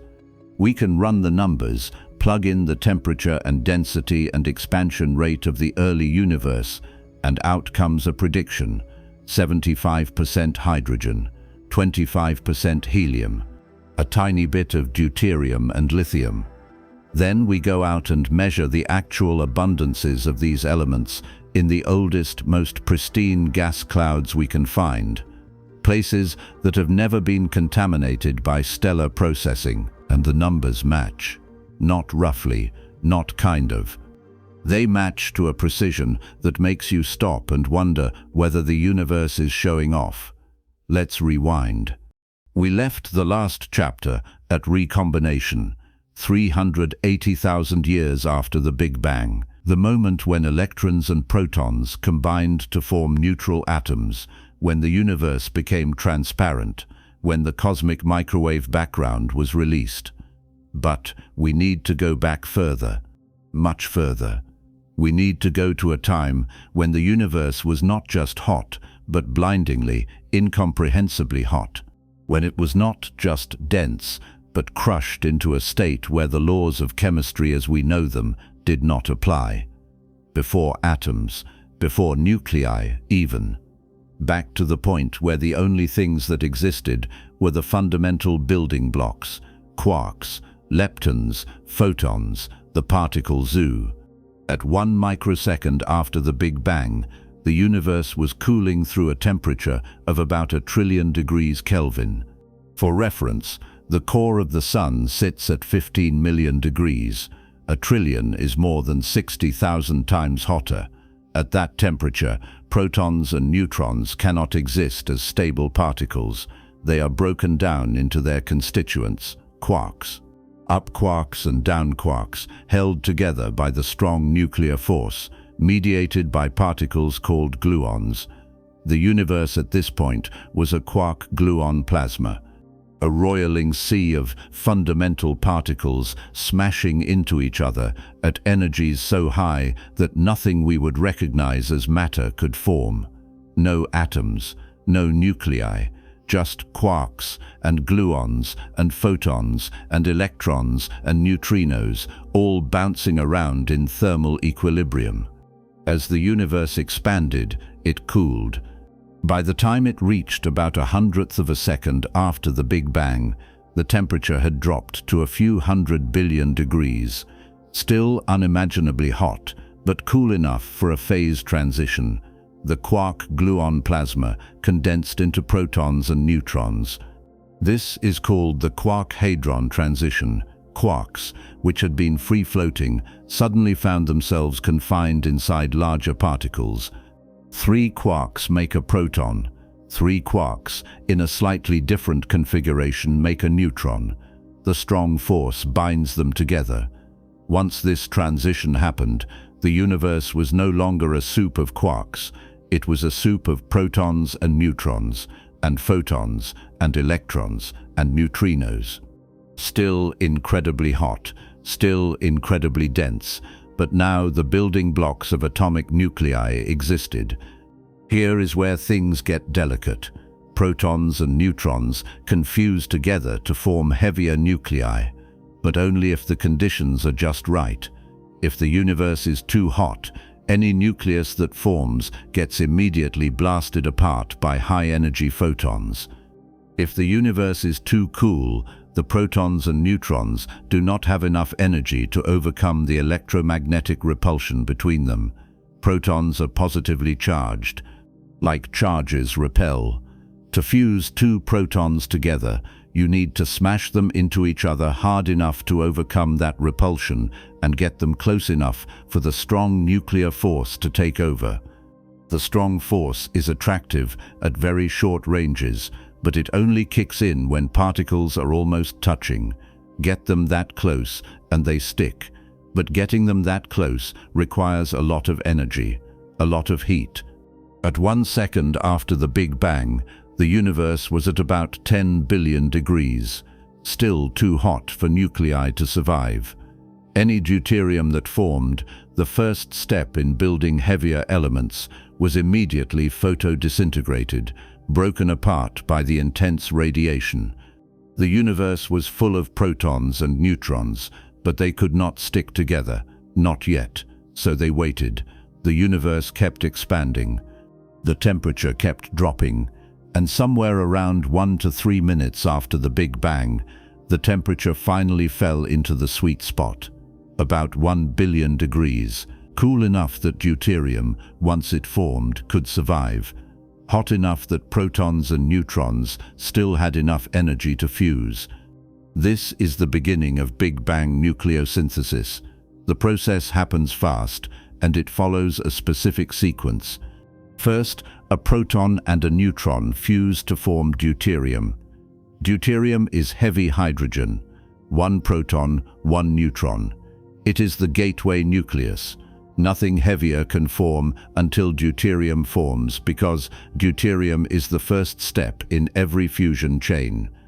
Once deuterium exists, it can capture another proton or another neutron to form helium-3 or tritium. Helium-3 is 2 protons and 1 neutron. Tritium is 1 proton and 2 neutrons. Tritium is unstable, it decays, but helium-3 is stable, and it can fuse with deuterium or with another helium-3 nucleus to form helium-4, 2 protons and 2 neutrons. Helium-4 is the end goal. It is the most tightly bound light nucleus. the most stable. Once the universe starts making helium-4, it does not stop until it runs out of neutrons. The key is the neutron-to-proton ratio. At the moment Big Bang nucleosynthesis begins, there are roughly 7 protons for every neutron.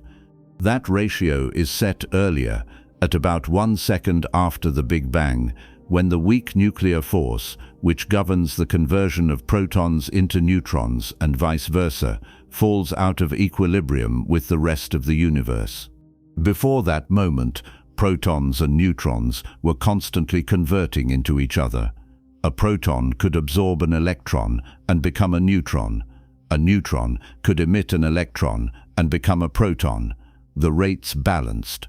But as the universe cooled, those reactions became too slow to keep up with the expansion. The neutron-to-proton ratio froze out, 7:1, and that ratio determines everything. Almost every neutron that exists at the start of Big Bang nucleosynthesis ends up locked inside a helium-4 nucleus.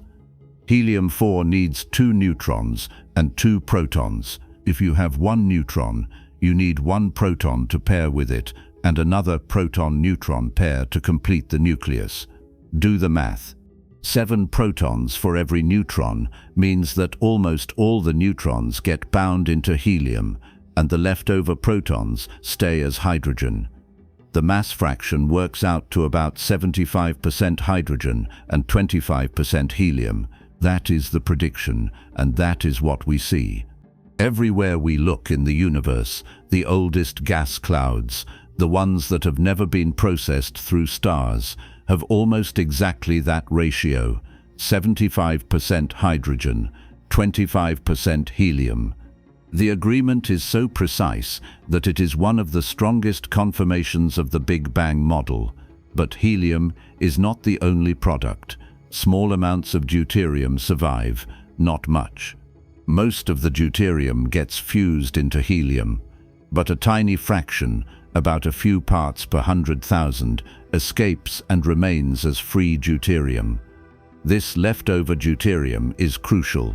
It is one of the best tools cosmologists have for testing Big Bang nucleosynthesis because deuterium is fragile. It is easily destroyed inside stars. Any gas cloud that has been cycled through a star will have less deuterium than it started with. So when astronomers find a truly pristine cloud, one that has never been near a star, and they measure its deuterium abundance, they are measuring the primordial value, the amount produced in the Big Bang.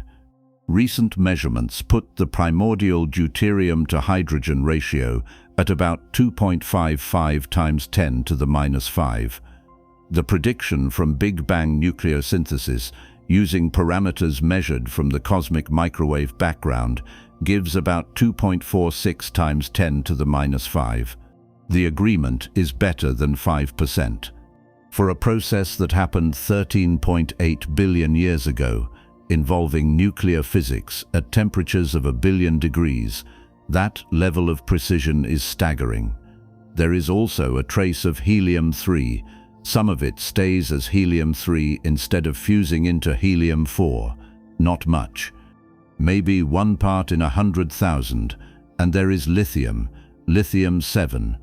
2 isotopes of lithium can form during Big Bang nucleosynthesis, lithium-7 and lithium-6. Lithium-6 is extremely rare. Lithium-7 is the main product, formed through a chain of reactions involving helium-4, helium-3, and leftover neutrons. The predicted abundance is tiny, a few parts per 10 billion, but it is there, in theory. This is where things get awkward, because when astronomers measure the primordial abundance of lithium-7 in the oldest stars they can find, they get a number that is about 3 times lower than the Big Bang nucleosynthesis prediction. Not close, not within the error bars, a factor of 3 off. This is called the lithium problem, and it has been a thorn in the side of cosmology for decades. Nobody knows why the observed lithium is so low.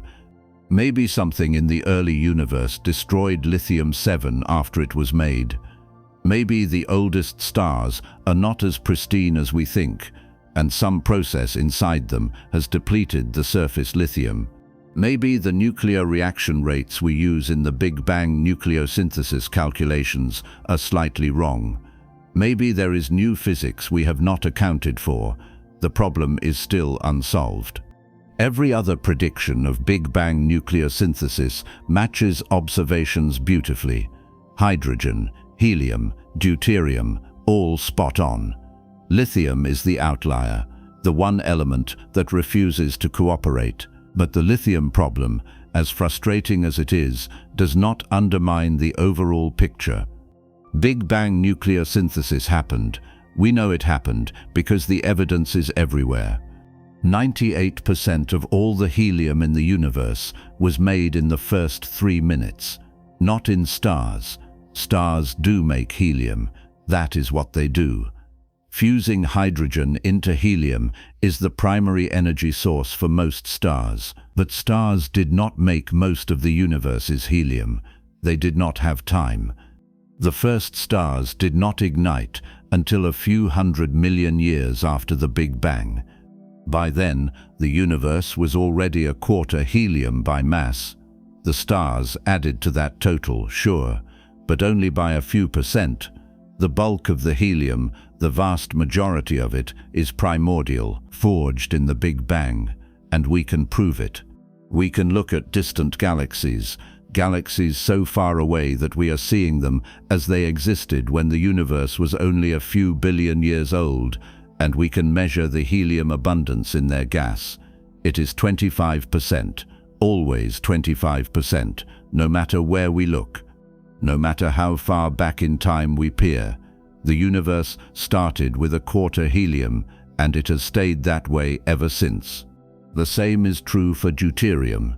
Stars destroy deuterium. They do not make it. Deuterium is fragile.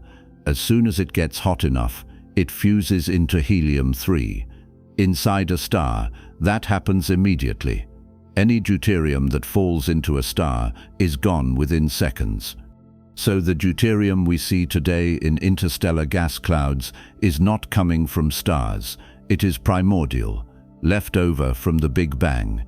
And the fact that we can measure it, that we can point a telescope at a distant quasar, analyze the absorption lines in its spectrum as the light passes through intervening gas clouds, and extract a deuterium abundance that matches the Big Bang nucleosynthesis prediction to within a few percent, is one of the most elegant confirmations of the entire cosmological framework. We are seeing directly the chemical fingerprint of the first 3 minutes.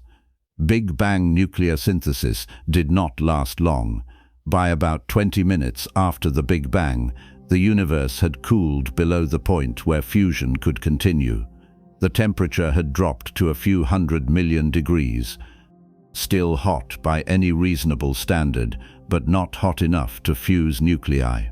The strong force requires particles to get very close together, and at a few 100 million degrees, protons and neutrons do not have enough kinetic energy to overcome their electromagnetic repulsion and get that close.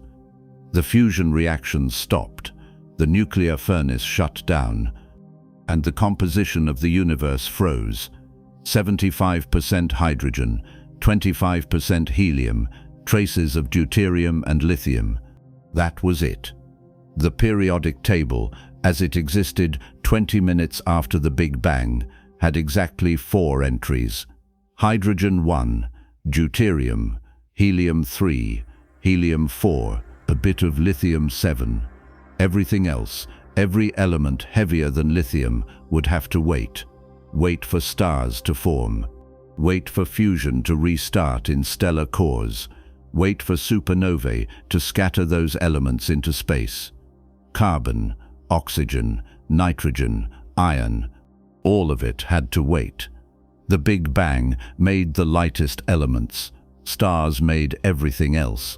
That is the division of labor, and it is why the first 3 minutes matter so much. Without Big Bang nucleosynthesis, the universe would have been 100% hydrogen, no helium, no deuterium.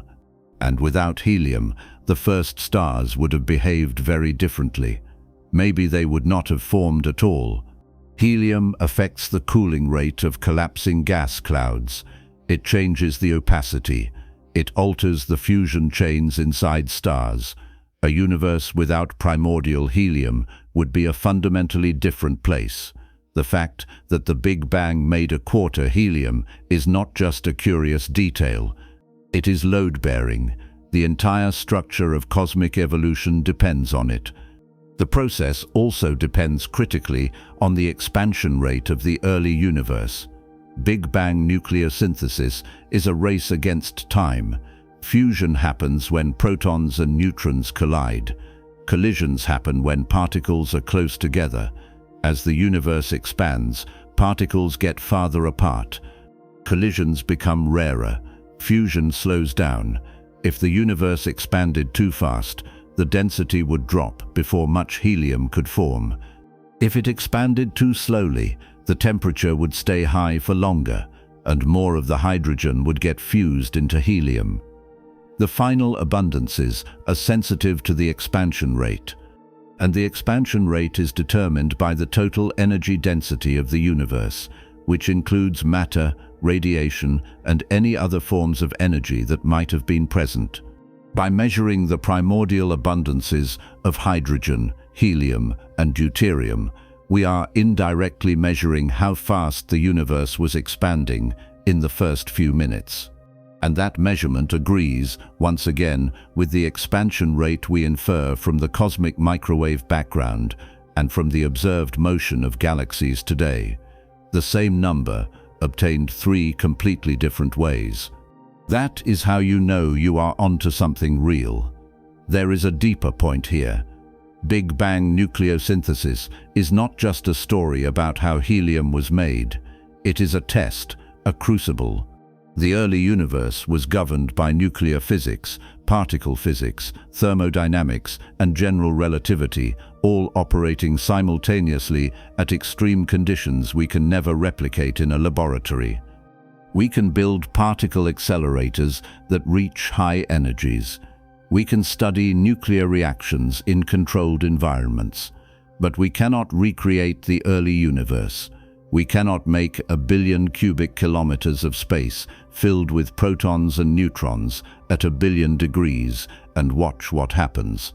The early universe did that experiment for us, and it left behind evidence, the chemical abundances. If our understanding of physics is correct, if the nuclear reaction rates we measure in labs apply at those temperatures and densities, if general relativity accurately describes how the universe expands, then we should be able to predict what came out of Big Bang nucleosynthesis, and we can. The predictions work. That means the physics works. At least, it works well enough to match observations to within a few percent. That is not proof that we understand everything. The lithium problem is a reminder that there are still surprises lurking in the details, but it is proof that the broad outline is correct. The Big Bang happened. The universe was hot. It expanded and cooled. Nuclei formed, and the abundances we see today are the remnants of that process. Now think about the timeline. 1 second after the Big Bang, the universe was too hot for nuclei to survive. 20 minutes after the Big Bang, it was too cool for fusion to continue. Everything that defines the chemical makeup of the cosmos, everything that determines how stars burn and how planets form, happened in the span between those 2 moments, 19 minutes, a little over 1,000 seconds. If you had been watching, which you could not have been because you would have been vaporized instantly, you would have seen the universe transform from a formless plasma into a structured mix of elements in less time than it takes to watch a sitcom. The entire chemical foundation of reality was laid down in 1 episode, and then nothing. For hundreds of millions of years, no new elements were made. The universe expanded. The gas cooled, dark matter clumped. Eventually, the first stars ignited, and stellar nucleosynthesis began. But that is a different story. That is a slow burn. Stars fuse hydrogen into helium over millions of years. They build carbon and oxygen over thousands of years. They make iron in the final days before they explode. Stellar nucleosynthesis is a marathon. Big Bang nucleosynthesis was a sprint, and the sprint set the rules for everything that followed. There is one more wrinkle. The neutron-to-proton ratio, the 7-to-1 split that determines how much helium gets made, is itself a consequence of earlier physics. Neutrons and protons have almost the same mass, but neutrons are slightly heavier, about 0.1% heavier. That tiny difference matters because heavier particles decay into lighter ones if given the chance. A free neutron, one that is not bound inside a nucleus, will decay into a proton, an electron, and an antineutrino in about 15 minutes. That is the neutron lifetime. During Big Bang nucleosynthesis, neutrons are constantly decaying. Every neutron that decays becomes a proton, which shifts the neutron-to-proton ratio. If the universe had taken longer to cool, if the fusion reactions had started later, more neutrons would have decayed and less helium would have formed. The timing is tight. The universe had to cool fast enough that fusion could start before too many neutrons decayed, but slow enough that the temperature dropped into the right range. A few minutes earlier or later, and the abundances would have been different. The universe threaded the needle, and we are here because it did.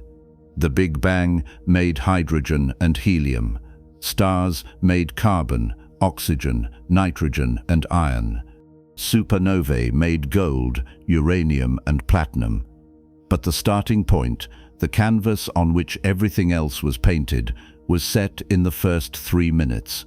75% hydrogen, 25% helium. Those ratios are not arbitrary.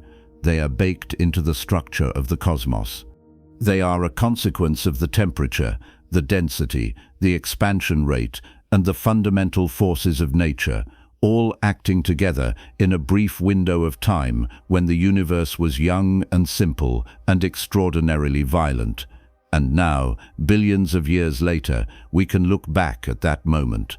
We can measure the abundances, we can run the calculations, and we can confirm, with a precision that borders on unsettling, that we understand what happened.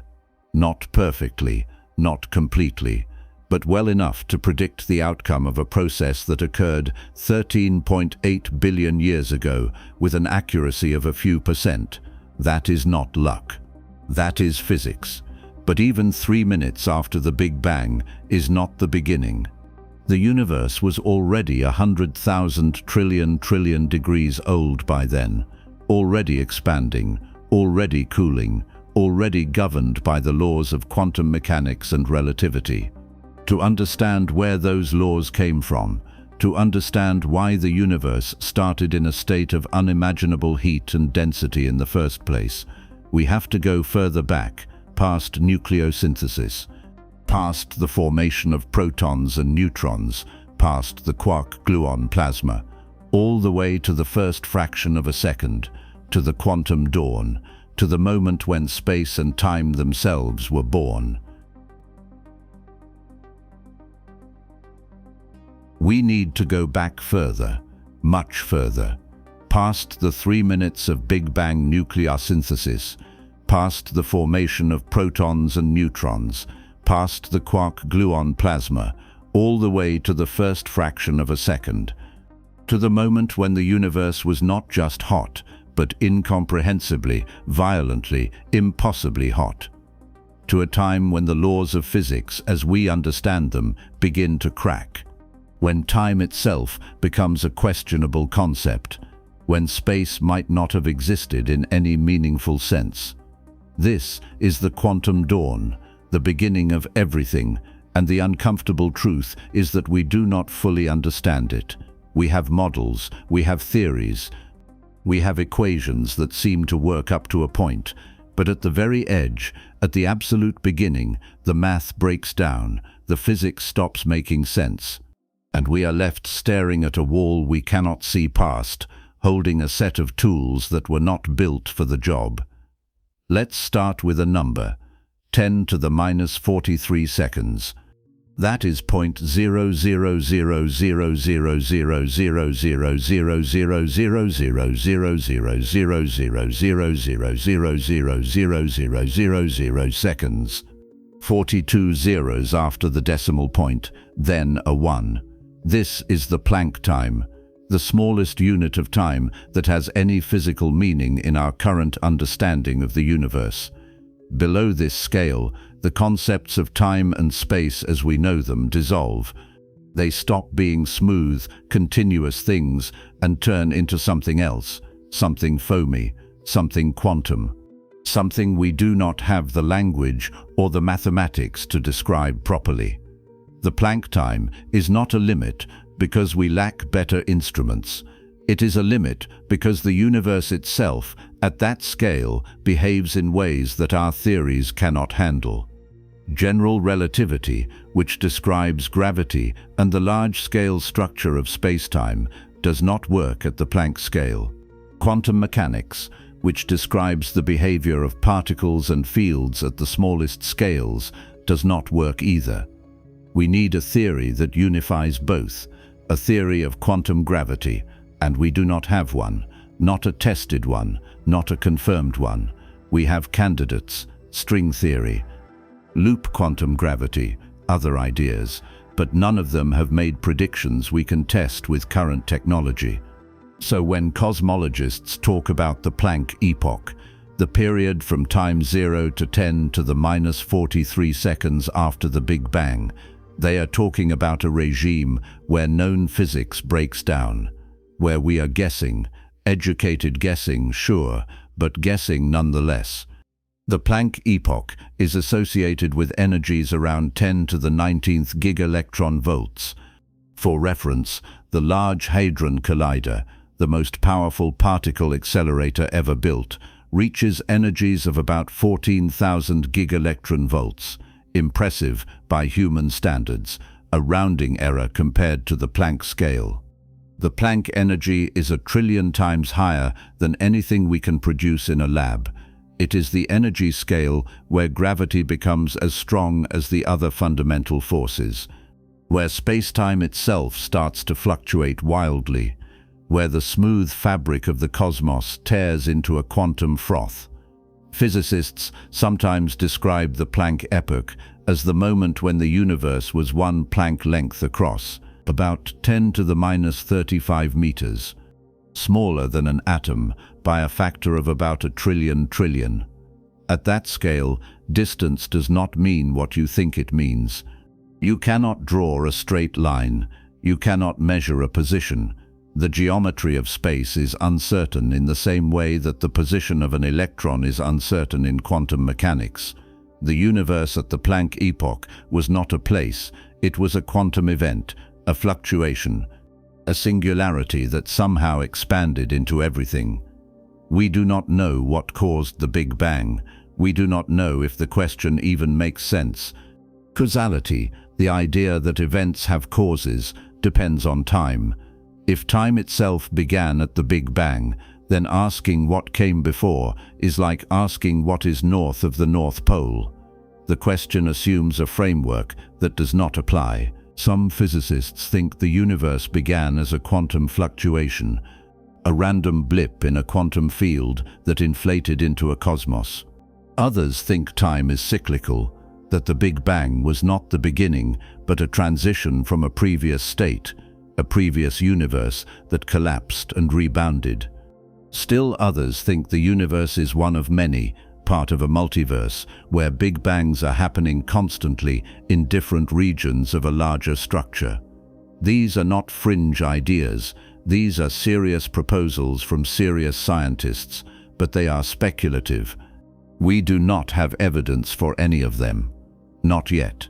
What we do have is the ability to rewind the clock to about 10 to the minus 43 seconds and say, with some confidence, that after this point, the universe was expanding and cooling and governed by physics we can describe mathematically. Before that point, we are in the dark. After the Planck epoch, the universe entered a phase we understand slightly better. Slightly. The Grand Unification Epoch. This is the period from about 10 to the minus 43 seconds to about 10 to the minus 36 seconds after the Big Bang. During this time, the universe was still unimaginably hot, temperatures around 10 to the 28 Kelvin. That is 10 followed by 28 zeros. There is no analogy that makes this comprehensible. The core of the Sun is 15 million Kelvin. The center of a supernova reaches a few billion. The quark-gluon plasma at the moment of Big Bang nuclear synthesis was about 1 trillion. The Grand Unification Epoch was 100 million trillion times hotter than that. At these temperatures, 3 of the 4 fundamental forces of nature were unified. The strong nuclear force, which binds quarks together inside protons and neutrons. The weak nuclear force, which governs radioactive decay and certain types of particle interactions, and the electromagnetic force, which governs light and electric charge. These 3 forces, which behave very differently at low energies, were indistinguishable at the energies of the Grand Unification Epoch. They were one force, a single unified interaction. Physicists call this the Grand Unified Theory, or GUT. It is not a confirmed theory, it is a hypothesis, a framework. An idea that seems mathematically elegant and fits with what we know about particle physics, but which has not been proven experimentally because we cannot reach those energies in a lab. If the GUT is correct, then at the end of the Grand Unification Epoch, as the universe cooled, the unified force split. The strong force separated from the electro-weak force. That separation was a phase transition, like water freezing into ice, a sudden change in the properties of the universe. And that phase transition may have triggered something else, something even stranger, cosmic inflation. Inflation is one of the most important ideas in modern cosmology, and also one of the most bizarre. The basic premise is this. In the first tiny fraction of a second after the Big Bang, the universe underwent a period of exponential expansion, not the steady expansion we see today, where space grows at a rate proportional to its size. Exponential expansion, doubling in size every fraction of a second. In less than 10 to the minus 32 seconds, the universe expanded by a factor of at least 10 to the 25th. Some estimates go higher, 10 to the 26th, maybe more. To put that in perspective, if something the size of a proton expanded by a factor of 10 to the 26, it would end up larger than the observable universe. And this happened in less time than it takes light to cross the diameter of an atomic nucleus. The universe, during inflation, was expanding faster than the speed of light. Not because anything was moving through space faster than light, which is forbidden by relativity, but because space itself was expanding. The metric, the fabric of spacetime, was stretching at a rate that carried distant points away from each other faster than light could travel between them. This does not violate relativity. Relativity says nothing can move through space faster than light. It says nothing about space itself expanding. Why would the universe do this? The answer, if inflation is correct, is because of a field, a quantum field similar to the electromagnetic field or the Higgs field that filled the early universe. Physicists call it the inflaton field, which is a placeholder name because we do not know what it actually is. The inflaton field in this model was sitting in a high-energy state, a false vacuum, not the lowest energy state it could occupy, but a temporary, unstable one. While the field was in this state, it exerted negative pressure. Negative pressure acts like anti-gravity. Instead of pulling things together, it pushes them apart. The more inflaton field you have, the stronger the repulsion. And because the field filled all of space, the entire universe was subject to this repulsive force. Space expanded exponentially. The inflaton field stretched along with it, but its energy density stayed roughly constant because it was still in the false vacuum. More space, more field, same energy density. That is the trick. Inflation did not dilute the energy. It multiplied the volume while maintaining the pressure. The universe inflated like a balloon being blown up from the inside. Then, at some point, the inflaton field decayed. It dropped from the false vacuum to the true vacuum, the lowest energy state.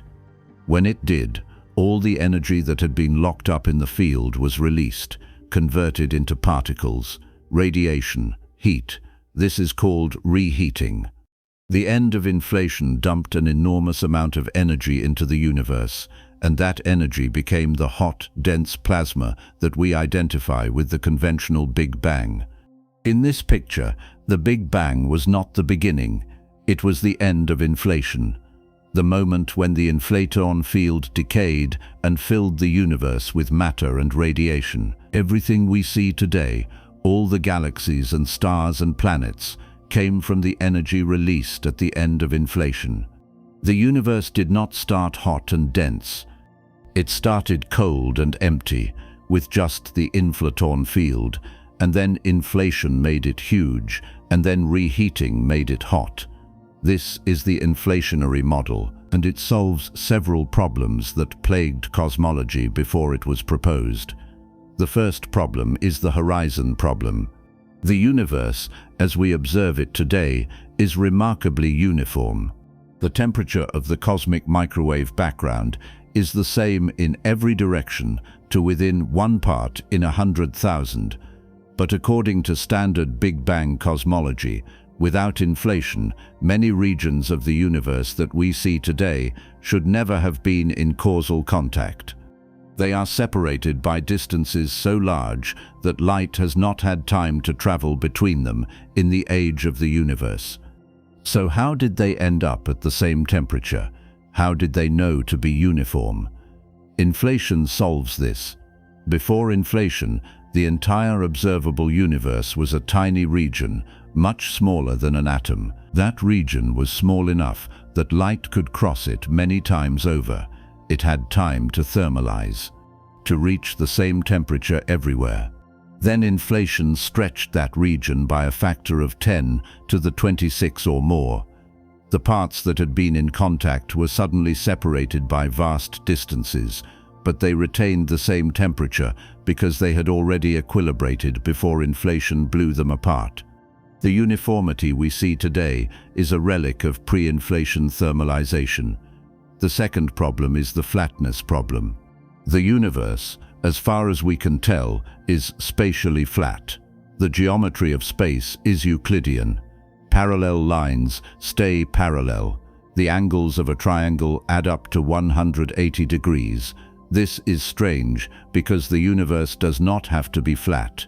General relativity allows for 3 possibilities: positive curvature, like the surface of a sphere, negative curvature, like a saddle, or zero curvature, flat. The curvature depends on the total energy density of the universe. If the density is exactly equal to a critical value, the universe is flat. If it is higher, the universe curves positively and eventually collapses. If it is lower, the universe curves negatively and expands forever. Measurements of the cosmic microwave background tell us that the universe today is flat to within a fraction of a percent. But here is the thing.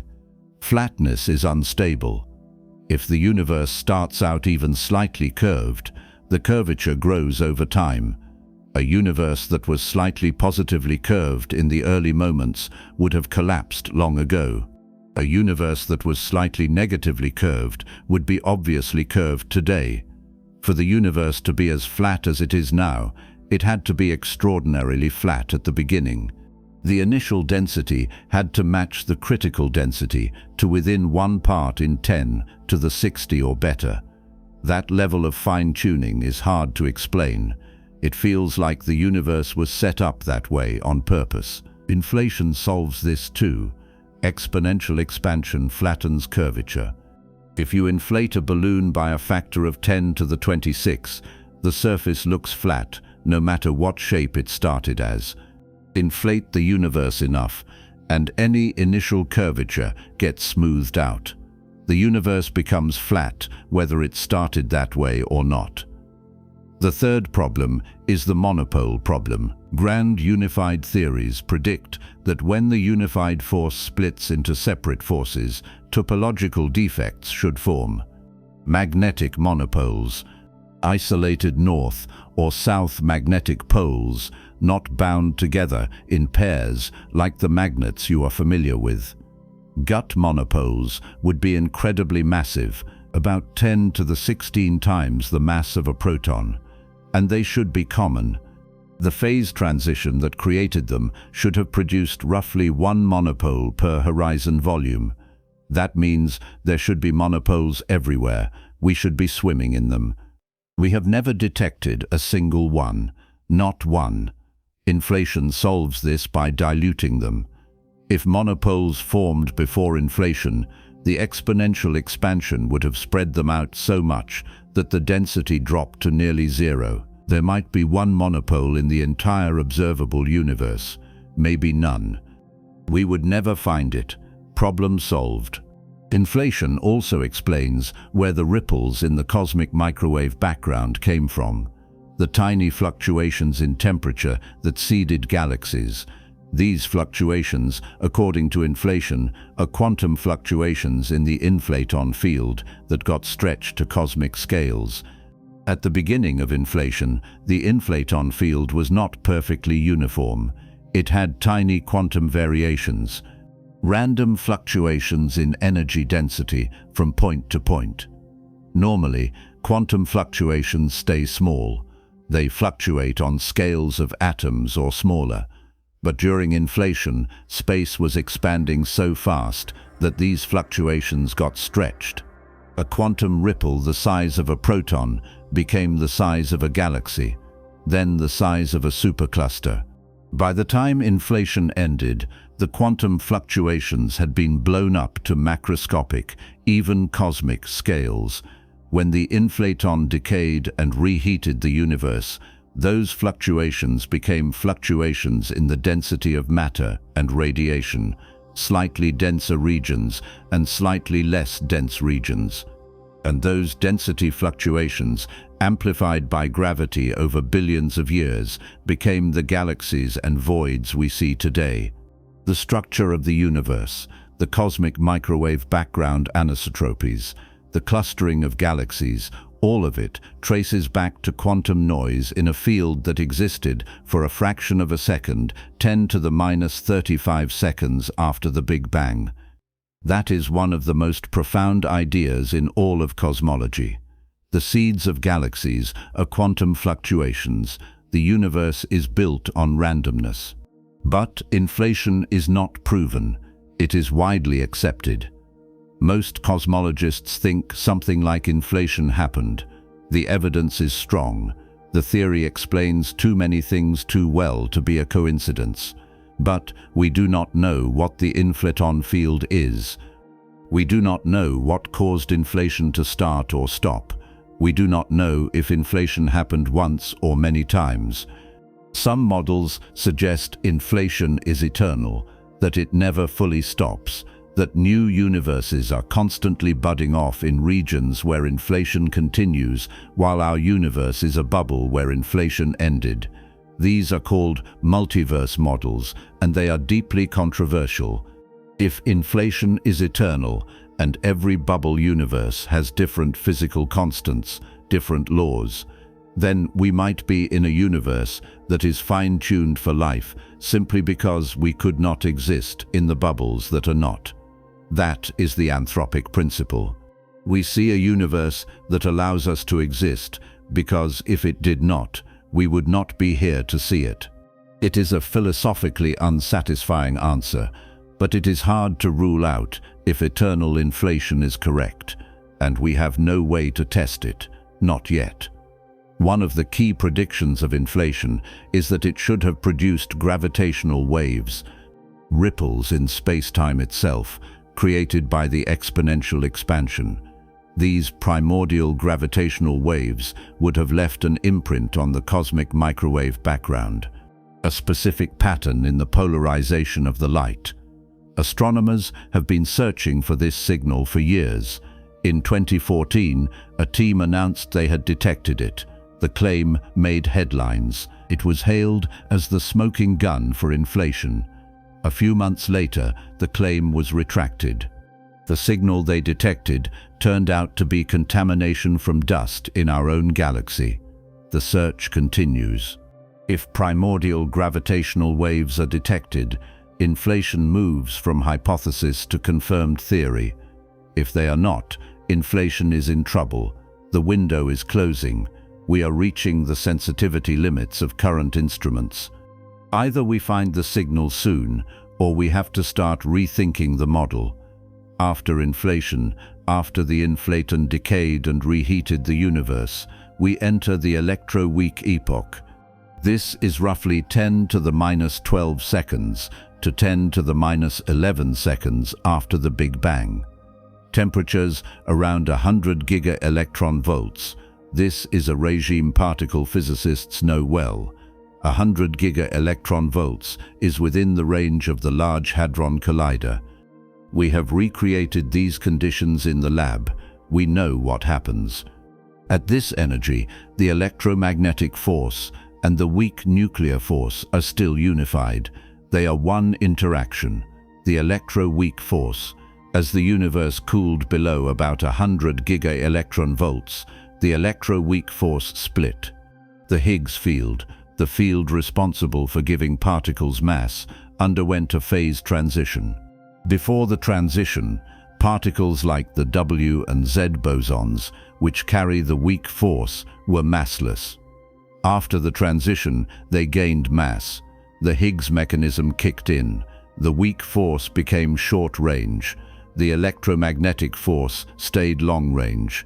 The two forces separated. This is called electroweak symmetry breaking, and it is one of the best understood phase transitions in the history of the universe because we have direct experimental evidence for it. The Higgs boson, the particle associated with the Higgs field, was discovered at the Large Hadron Collider in 2012. Its mass, about 125 giga-electron volts, matches the energy scale of electroweak symmetry breaking. We have seen the Higgs. We know the transition happened. This is not speculation. This is confirmed. By the end of the electroweak epoch, all four fundamental forces were distinct. Gravity had decoupled much earlier, probably during the Planck epoch, though we cannot say for sure. The strong force separated during the grand unification epoch, and now the electromagnetic and weak forces had split. The universe was governed by the same set of forces we see today. The particle content was different. Quarks and leptons existed, but they had not yet assembled into protons and neutrons. That would come later, at about 1/100th of a second, during the quark-hadron transition. But the framework was in place. The forces were set. The Higgs field was active. The universe was cooling. And from this point forward, the story becomes less speculative. We are still in the first second, but we are in a regime where the physics is tested, where the models are solid, where we can calculate what happens next and compare it to observations and find that the predictions hold. The quantum dawn is not a comfortable place to think about. It is a time when the universe had no size, or an infinite size, depending on how you frame the question, when time might not have been flowing in the way we experience it, when cause and effect, the bedrock of rational thought, break down because the concepts themselves are meaningless at that scale. And yet, everything came from there. Every atom in your body, every photon of light, every structure in the cosmos, all of it traces back to that first fraction of a second, to a quantum fluctuation, to a field we cannot identify, to a process we cannot fully describe. And the most unsettling part is that we might never fully understand it. Quantum gravity might be forever out of reach. The energies required to test it might be unattainable. We might be stuck with models and guesses and elegant mathematics that we can never confirm. Or we might not. We might find a way, a loophole, a signal, some remnant from the quantum dawn that survived and made it into the present day, some echo that we can detect. And if we do, if we can pull back the veil and see what happened in that first instant, we will have done something no generation of humans before us thought possible. We will have seen the moment of creation, not through myth or faith, but through observation, through physics, through the patient, grinding work of science. And that possibility, remote as it is what keeps cosmologists searching. Because the quantum dawn is not just the beginning of the universe, it is the beginning of everything, including us. We have just walked back to the quantum dawn, to the first fraction of a second when the universe was smaller than an atom and hotter than any temperature you can name, when the laws of physics themselves were still settling into the forms we recognize today. We traced the timeline forward through the splitting of forces, through inflation, through the moment when quarks condensed into protons and neutrons, through the first 3 minutes when hydrogen fused into helium, through the long dark ages when nothing glowed, through the ignition of the first stars, through the cooling of the early Earth, all the way to the atoms in your blood that were forged in stellar cores billions of years before you were born. That is the descent, the journey backward into deep time, the archaeology of everything. But here is the part that makes all of this more than just history. The past is not gone. It is not sealed away in some inaccessible archive. The past is still here, right now, all around you, not as a memory, not as a metaphor, as a physical presence. The universe does not erase its timeline, it carries it forward. Every epoch we just walked through left behind evidence, signals, particles, structures that are detectable today. The quantum dawn shaped the cosmic microwave background. The first 3 minutes set the chemical composition of every gas cloud in the cosmos. The first stars seeded the galaxy with heavy elements, and all of those processes, all of those moments, are still unfolding. The beginning never stopped echoing. It is still echoing right now. And if you know where to look, you can see it, you can measure it, you can prove it. Let's start with the most direct example, the cosmic microwave background, the oldest light in the universe, the afterglow of the Big Bang. We talked about it in an earlier chapter as a wall, a veil, the furthest back in time we can see with light. But it is also something else. It is a present-day phenomenon. The CMB is not a relic we dug up. It is not a signal we have to go looking for in some distant corner of space. It is everywhere, filling the entire sky, passing through your body right now. Billions upon billions of photons, every second, coming from every direction at once. And they have been doing this for as long as the Earth has existed, longer, since before the Sun formed. Since before the Milky Way assembled, these photons have been traveling for 13.8 billion years, and they are arriving now. And here is the kicker. You have seen them. If you are old enough to remember analog television, the kind with the dials and the static when you tuned it to a dead channel, you have seen the cosmic microwave background with your own eyes. About 1% of that static, that snow on the screen, was not interference from nearby electronics or random noise in the antenna. It was the CMB. Photons from the Big Bang, stretched into the microwave range by the expansion of the universe, picked up by the TV antenna, converted into a signal, and displayed as random flickers of black and white across the screen. You were watching the afterglow of creation on a 1980s zenith in your living room, and you had no idea. 1% does not sound like much, but think about what it means. Turn on an old TV, tune it between channels, look at the static. 1 out of every 100 pixels is being lit up by light that has been traveling since the universe was 380,000 years old. The first light that could travel freely through space is hitting your television antenna right now, today. This is not ancient history. This is a present-day measurement. The cosmic microwave background is not fading. It is not weakening. It is everywhere, constant, uniform to an absurd degree of precision. If you point a microwave antenna at the sky and measure the signal, you will detect it. 2.725 Kelvin. A faint glow. The coolest thermal radiation you can find in the universe that is not artificially chilled. And that glow is the universe itself talking. It is the fossil record of the early cosmos, frozen in light, still arriving after nearly 14 billion years. Every observatory that has ever mapped the CMB, from COBE to WMAP to Planck, has been detecting photons that decoupled at the moment of last scattering. Photons that have been flying in straight lines since recombination.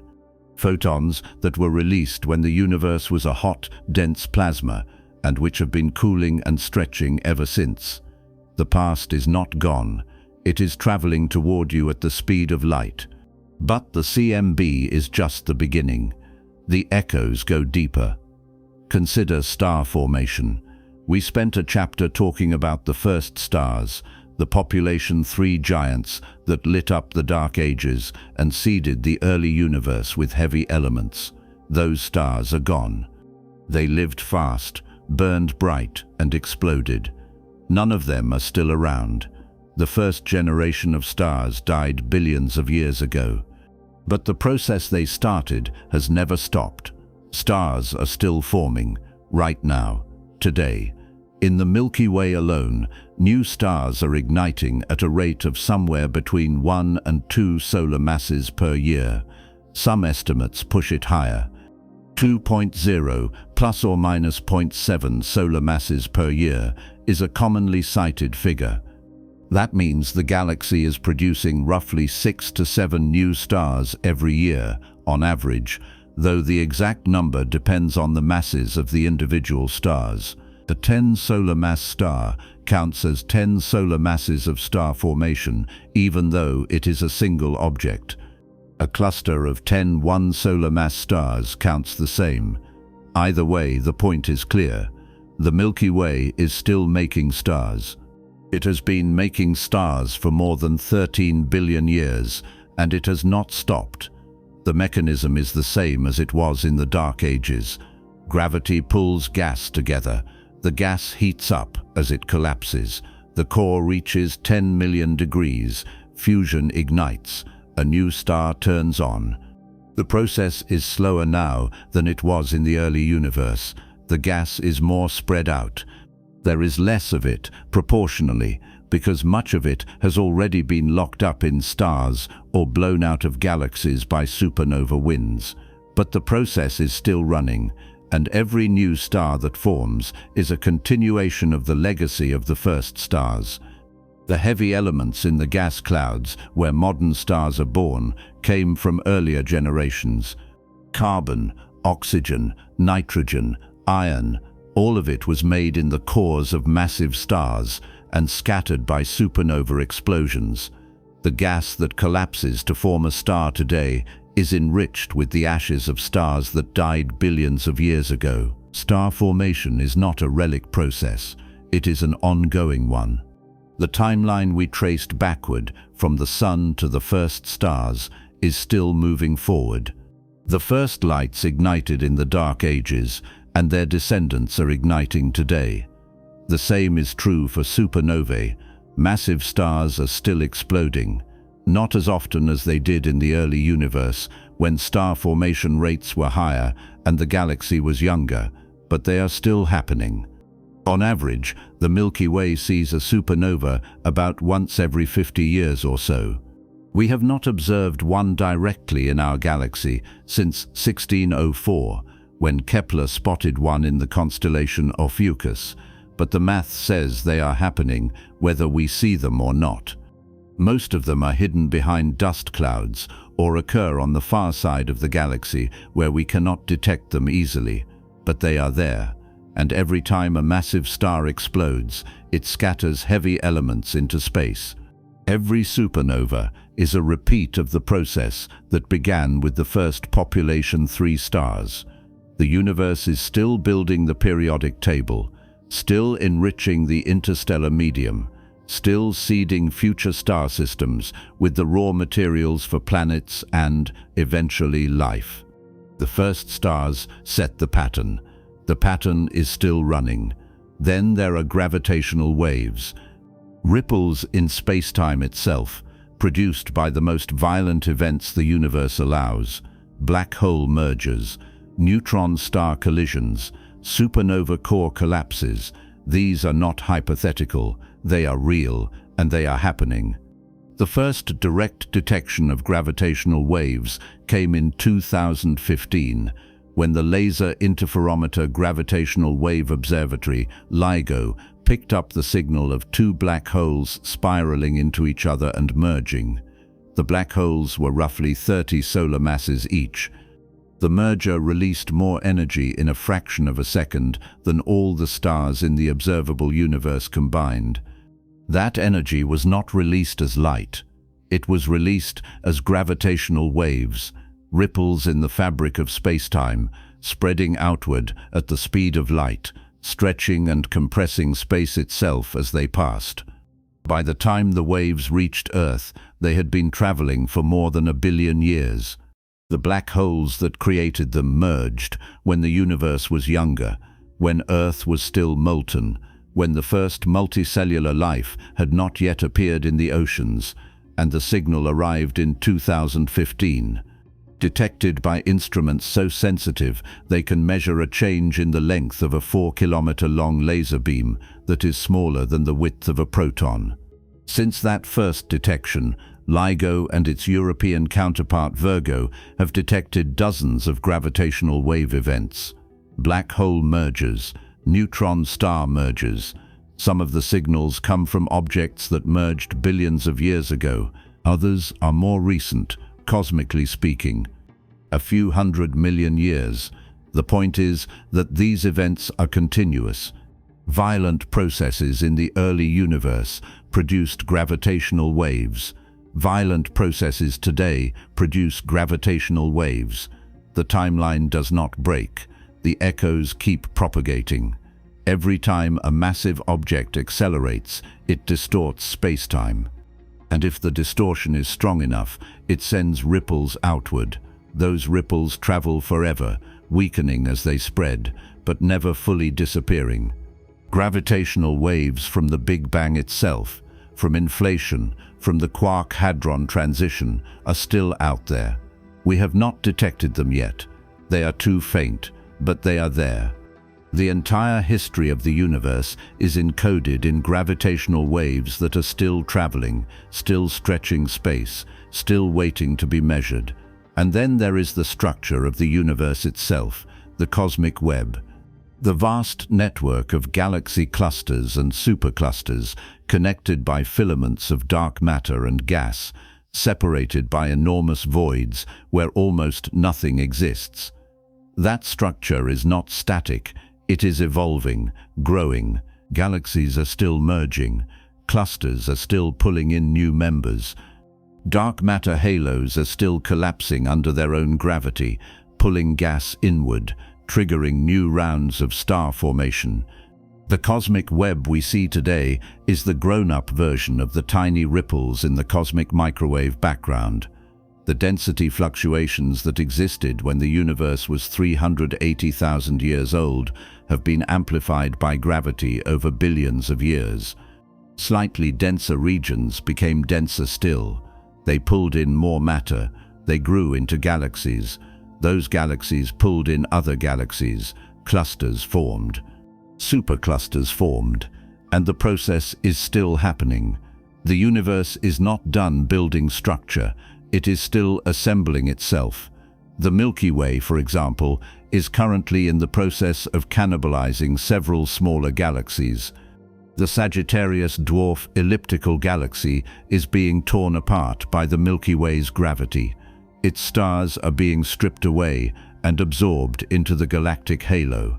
The Large and Small Magellanic Clouds, two smaller galaxies that orbit the Milky Way, will eventually be pulled in and consumed.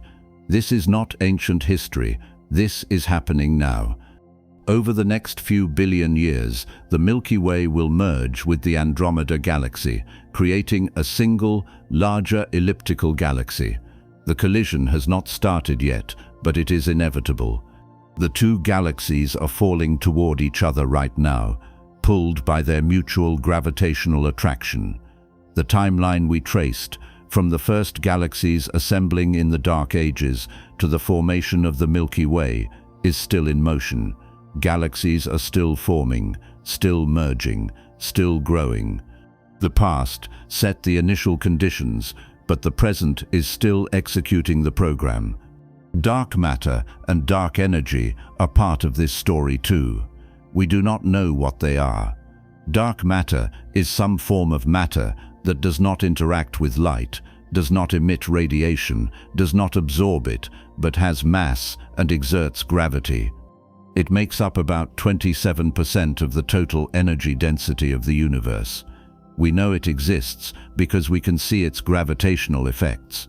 Galaxies rotate faster than they should if only the visible matter were present.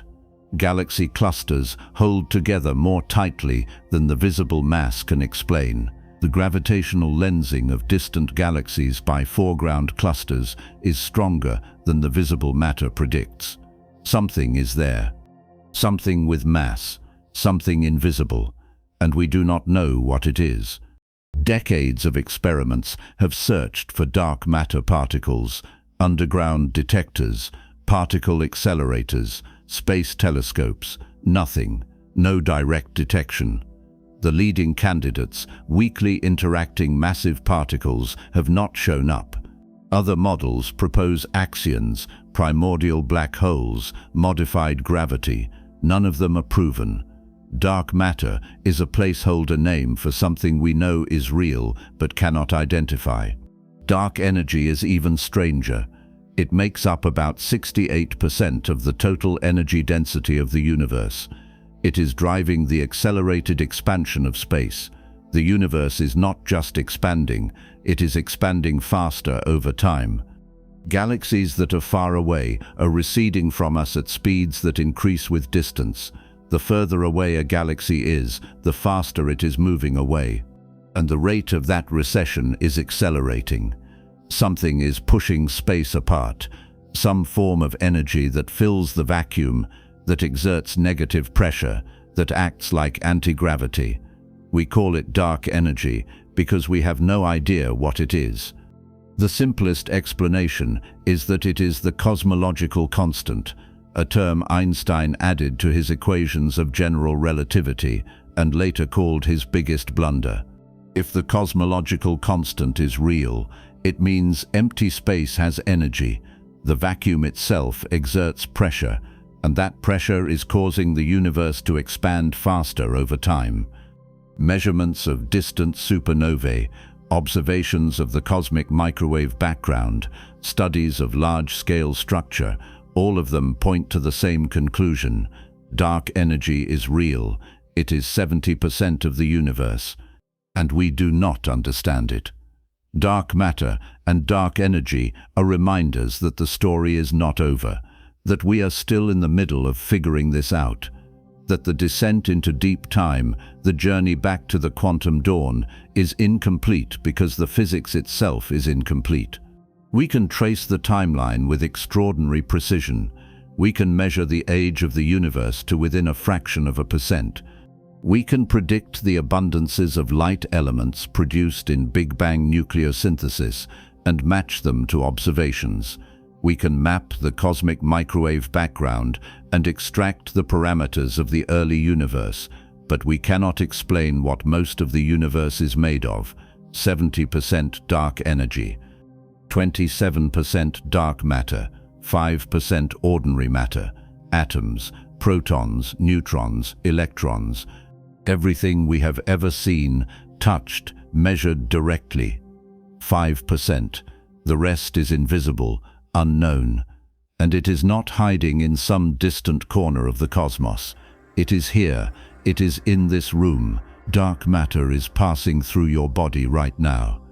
Billions of particles every second, if the models are correct, and you feel nothing because they do not interact with ordinary matter except through gravity. Dark energy is stretching space between galaxies, pushing them apart, accelerating the expansion. The universe is dominated by things we cannot see and do not understand, and those things are active, present tense, shaping the cosmos right now.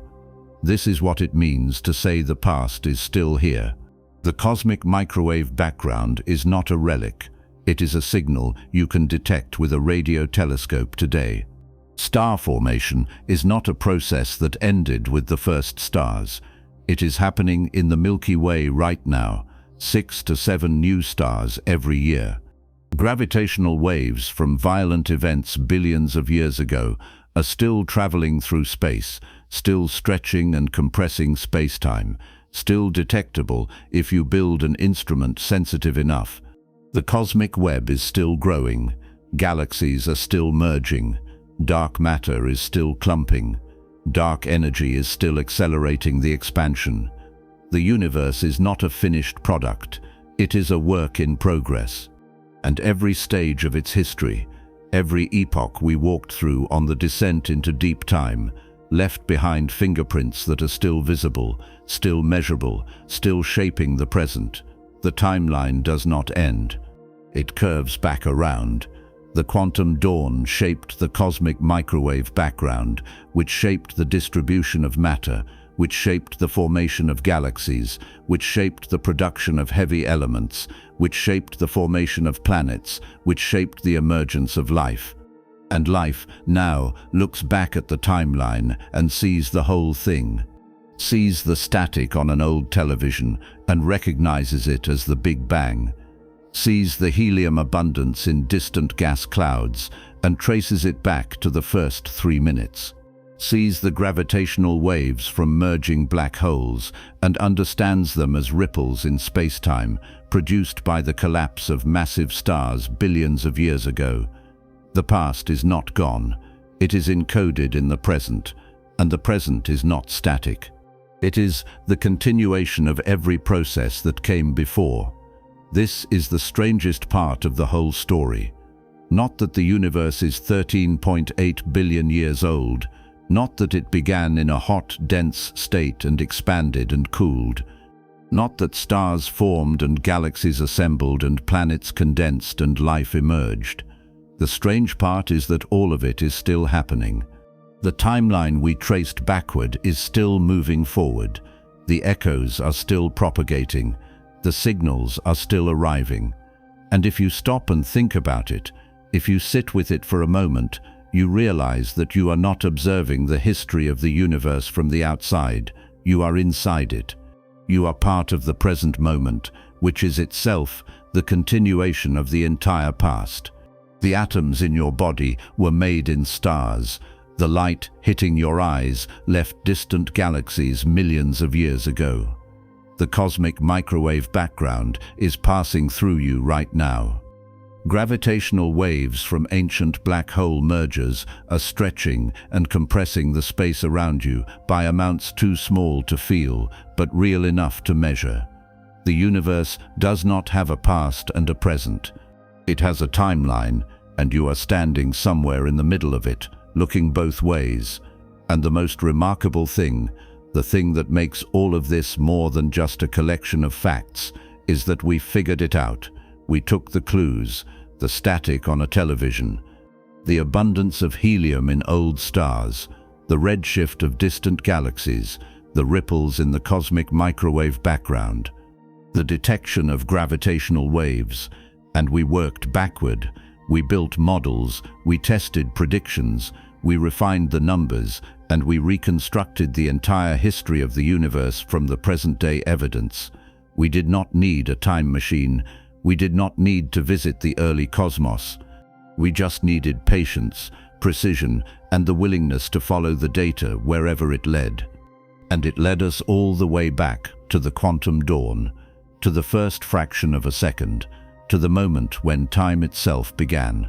And then it brought us forward again, through every epoch, every transition, every process, until we arrived here, at the present, at this moment, where the past is still glowing, still echoing, still shaping everything. The universe gets stranger the more you look at it. Not because it is fundamentally unknowable, but because it refuses to be simple. Every answer opens new questions. Every measurement reveals something unexpected. The cosmic microwave background was supposed to be smooth. It has ripples. Those ripples were supposed to be random. They have a pattern. The pattern matches the predictions of inflation, which should have left behind gravitational waves, which we have not found yet, which means either the signal is too faint or the theory is incomplete. Dark matter was supposed to be weakly interacting massive particles. Decades of searches have turned up nothing. Dark energy was supposed to be the cosmological constant. Some measurements suggest it might be changing over time, which would mean it is not constant at all. Every certainty cracks open into uncertainty, and yet the framework holds. The Big Bang model, with all its complications, with dark matter and dark energy and inflation and all the rest, explains an extraordinary amount of what we see. It predicts the cosmic microwave background. It predicts the abundances of light elements. It predicts the large-scale structure of the universe. It fits, not perfectly, not completely, but well enough that we can say with confidence that we understand the broad outline of how the universe evolved from the quantum dawn to the present. And that brings us to the final point, the inheritance. The universe is not just a timeline, it is a legacy. Every atom in your body, every photon of light you see, every structure in the cosmos, is the product of processes that began 13.8 billion years ago and have been running ever since. The hydrogen in your cells was made in the Big Bang. The carbon was made in stars. The oxygen was scattered by supernovae. The iron came from a stellar core that collapsed in the final seconds before it exploded. You are not separate from this history. You are made of it. The past is not behind you. It is inside you, and it is still glowing, still echoing, still here. We have taken a long walk through time, all the way back to the quantum dawn, to the first fraction of a second when the universe was smaller than a proton and hotter than any temperature you can name.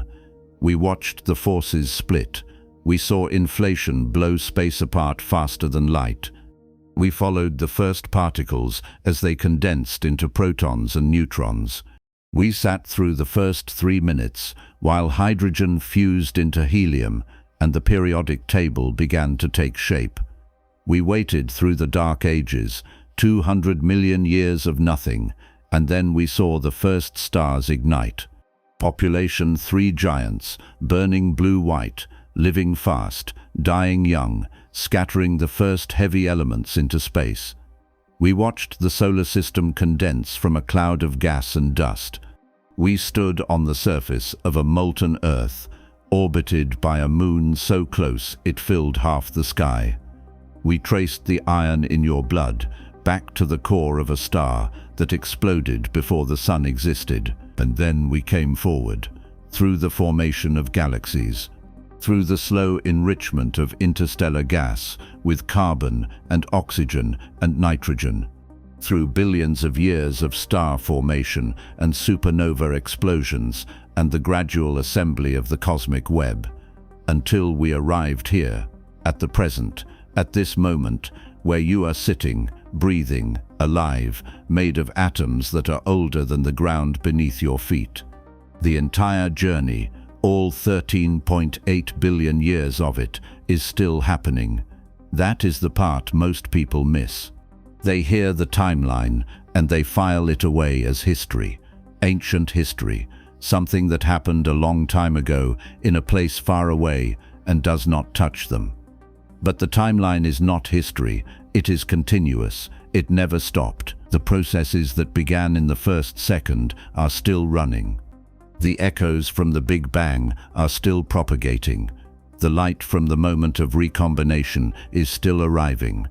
And the atoms that were forged in the first stars, the ones that died in supernova explosions and scattered their guts into space, are still here. Some of them are in you, right now, in your blood. Let's talk about iron one more time, because iron is where this whole thing becomes personal. The iron in your hemoglobin, the molecule that carries oxygen through your bloodstream, was made in the final seconds of a massive star's life, not millions of years before, seconds. That star had been burning for millions of years, fusing hydrogen into helium, helium into carbon, carbon into oxygen, working its way up the periodic table one element at a time. Each stage of fusion released energy.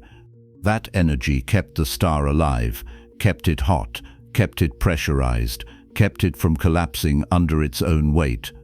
But when the core turned to iron, the game was over. Iron does not release energy when it fuses, it absorbs it. The moment the core became iron, the furnace shut off. The pressure vanished, gravity won, the core collapsed. In less than a second, a sphere of iron the size of a planet got crushed into a ball 20 kilometers across. The outer layers, suddenly unsupported, fell inward at a quarter the speed of light.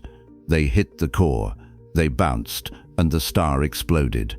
That explosion, a Type II supernova, released more energy in a few seconds than the star had released in its entire lifetime.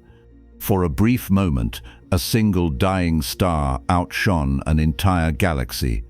And in that moment, in the crushing heat and pressure of the collapsing core and the expanding shockwave, elements heavier than iron were forged: gold, platinum, uranium, iodine, cobalt, nickel, and more iron, lots more iron.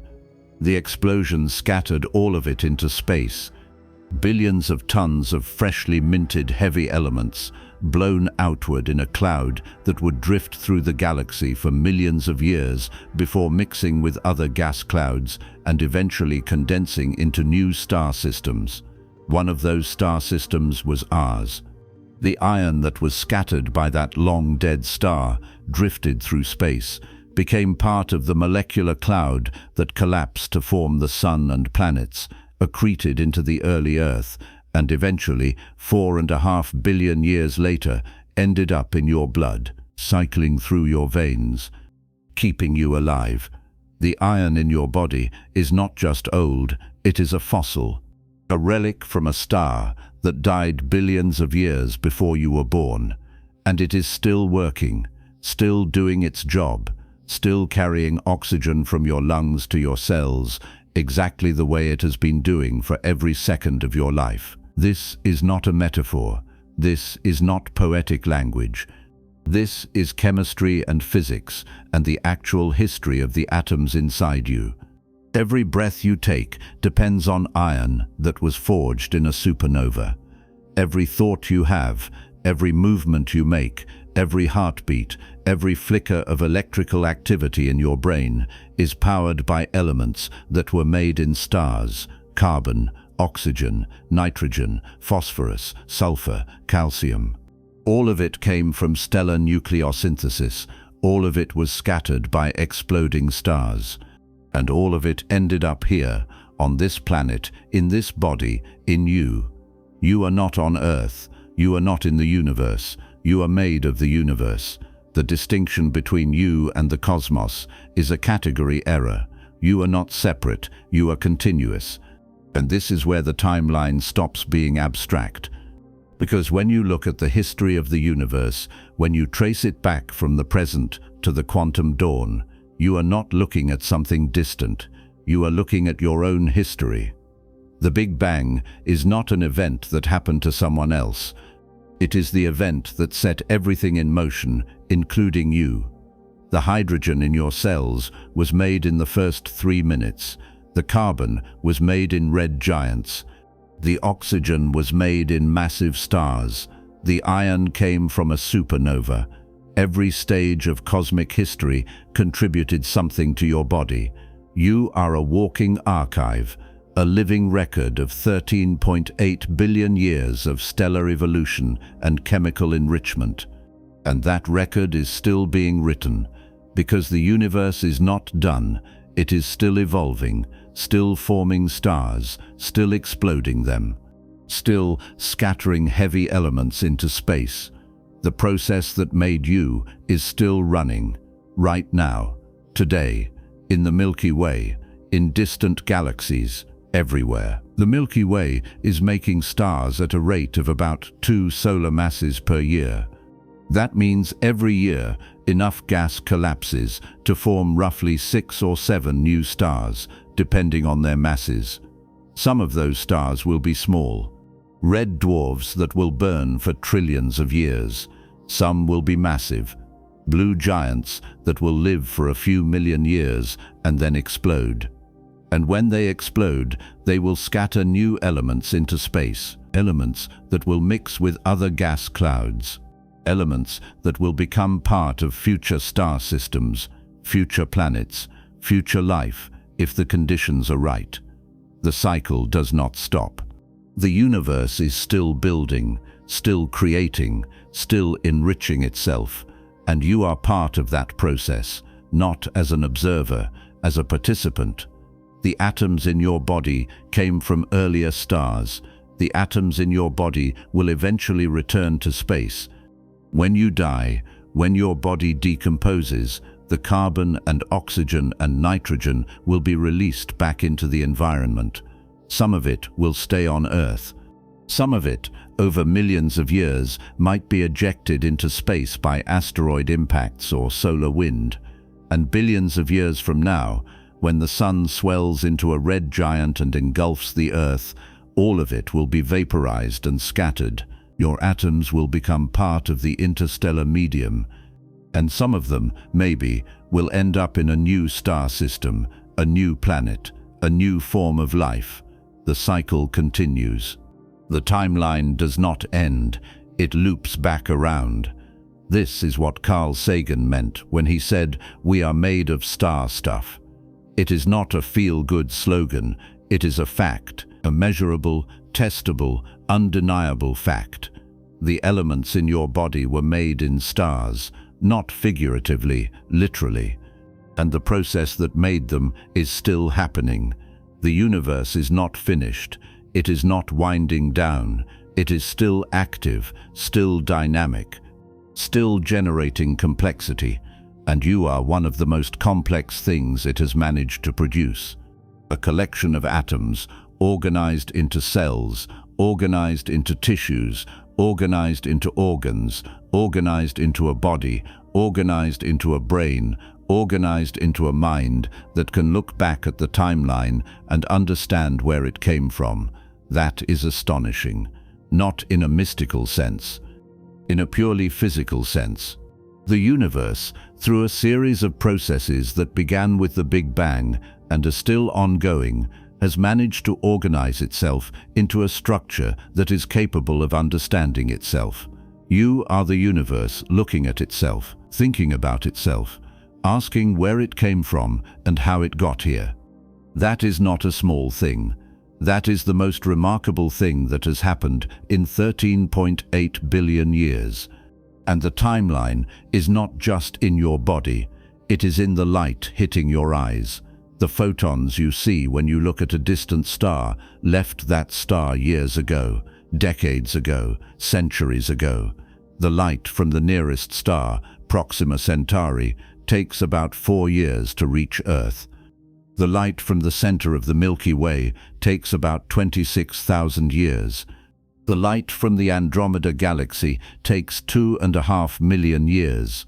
When you look at distant galaxies, you are seeing them as they were billions of years ago. The light has been traveling for billions of years. The galaxies themselves, as they exist right now, are lost to you. You will never see them in their present state. You only see their past. Looking out is looking back. The further you look, the further back in time you see. The James Webb Space Telescope has observed galaxies that formed when the universe was less than 300 million years old. The light from those galaxies has been traveling for more than 13 billion years. We are seeing them as they were in the cosmic dark ages, just after the first stars ignited. The galaxies, as they exist today, are unimaginably different. They have merged, evolved, matured. But we will never see that. We only see what they were. The past is not gone. It is traveling toward us at the speed of light. The cosmic microwave background is the oldest light we can see. The afterglow of the Big Bang. The light that was released at the moment of recombination, 380,000 years after the beginning. That light has been traveling for 13.8 billion years. It has been stretched by the expansion of the universe from visible light into microwaves, but it is still here, filling the entire sky, passing through your body right now. You cannot see it, you cannot feel it, but it is there. A faint glow, 2.725 Kelvin, the coolest thermal radiation in the universe, and it is everywhere, constant, uniform. A fossil from the early cosmos. If you turn on an old analog television and tune it to a dead channel, about 1% of the static you see is the cosmic microwave background. Photons from the Big Bang, picked up by the antenna, converted into a signal, displayed as random flickers of black and white. You are watching the afterglow of creation on a screen. The past is not distant. It is present. It is here. And then there are gravitational waves, ripples in space-time itself, produced by the most violent events the universe allows: black hole mergers, neutron star collisions, supernova core collapses. These events send ripples through the fabric of space, stretching and compressing it as the waves pass. The first direct detection of gravitational waves came in 2015, when LIGO picked up the signal of 2 black holes spiraling into each other and merging. The black holes were roughly 30 solar masses each. The merger happened more than 1 billion years ago. The gravitational waves from that event have been traveling through space ever since, and they arrived at Earth in 2015. The signal lasted less than a second. But in that second, LIGO detected a change in the length of a 4-kilometer laser beam that was smaller than the width of a proton. That is the level of precision required to hear the universe ringing, and it worked. The detection confirmed a prediction Einstein made a century earlier. Gravitational waves are real. Space-time is not rigid. It bends, it flexes, it vibrates, and we can measure it. The past is not silent. It is still echoing, still ringing, still detectable if you build an instrument sensitive enough to hear it. The timeline we traced, from the quantum dawn to the present, is not a story that ended. It is a story that is still being written. The Big Bang set the initial conditions. Inflation stretched space. The first 3 minutes made hydrogen and helium. The dark ages waited. The first stars ignited. Galaxies assembled. Heavy elements were scattered. The solar system formed. Earth cooled. life emerged. And now, billions of years later, one species on one planet in one galaxy has figured out how the whole thing happened. We did not need a time machine. We did not need to visit the early universe. We just needed patience, observation, mathematics, the willingness to follow the data wherever it led. And it led us all the way back to the beginning, to the moment when time itself started. And then it brought us forward again, through every epoch, every transition, every process, until we arrived here, at the present, where the past is still glowing, still echoing, still shaping everything. This is the inheritance, not just the atoms in your body, though that is part of it. The inheritance is the entire structure of reality, the laws of physics, the constants that govern how particles interact, the geometry of space-time. All of it was set in the first fraction of a second. The universe did not start with galaxies and stars and planets. It started with energy, pure energy. And that energy cooled and condensed and organized itself into particles, then atoms, then molecules, then stars, then planets, then life. Every step in that process was governed by the same set of rules, the same forces, the same constants. And those rules are still in effect. The strong nuclear force that holds protons and neutrons together inside atomic nuclei is the same force that held them together in the first second after the Big Bang. The electromagnetic force that makes electrons orbit around nuclei is the same force that shaped the cosmic microwave background. Gravity, the weakest of the four forces, is the one that built galaxies and clusters and the cosmic web. The universe is not governed by different physics at different times. It is governed by the same physics applied over and over, at every scale, at every moment, for 13.8 billion years. And that consistency is what makes the story comprehensible. We can rewind the clock because the rules do not change. We can predict what the early universe was like because the laws of physics that apply today applied then. We can measure the abundances of hydrogen and helium in ancient gas clouds and trace them back to Big Bang nuclear synthesis because the nuclear reaction rates we measure in labs today are the same rates that applied in the first 3 minutes. We can look at the ripples in the cosmic microwave background and run simulations to see how they grew into galaxies because gravity works the same way now as it did then. The universe is not arbitrary, it is not random, it is structured, it is lawful, and those laws are our inheritance. They are the foundation on which everything else is built. Without them, there would be no stars, no planets, no life, no you. There is a line, often attributed to the poet Rumi, that says, "Do not feel lonely, the entire universe is inside you." It is poetic, it sounds mystical, but it is also, in a very literal sense, true. The universe is inside you, not metaphorically, physically. The atoms in your body came from the Big Bang and from stars. The forces that hold those atoms together are the same forces that shaped the cosmos. The energy that powers your cells, the ATP that fuels every biochemical reaction, is ultimately derived from sunlight, which is fusion energy from the sun, which is the same process that powered the first stars and made the heavy elements. You are not separate from the universe. You are an expression of it, a local concentration of matter and energy, organized in a way that allows you to think and feel and observe. But the matter is cosmic. The energy is cosmic. The laws that govern your existence are cosmic.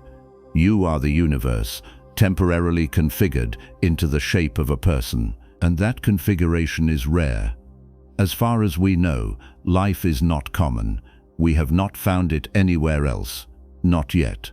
We have looked. We have searched for signals. We have analyzed the atmospheres of exoplanets. We have sent probes to Mars and Europa and Titan. Nothing. No confirmed detection of life beyond Earth. It might be out there. The universe is vast, billions of galaxies, trillions of stars, more planets than we can count. The odds that Earth is the only place where life emerged seem vanishingly small, but we do not know. We have no data, no evidence. As far as the data is concerned, life is a rare accident, a fluke, a configuration of matter that happened once, on this planet, under conditions that took billions of years to set up. And if that is true, if life is as rare as it seems, then you are not just a person. You are a representative. One of the only places in the universe where matter has organized itself into a form that can understand where it came from. That is a staggering responsibility, not a moral one, an existential one. You are the universe looking at itself, and if you are not here, if life does not exist, then the universe is just stuff. Particles and fields and forces, no meaning, no awareness, no understanding. Life is what gives the cosmos a mirror, and you are holding it.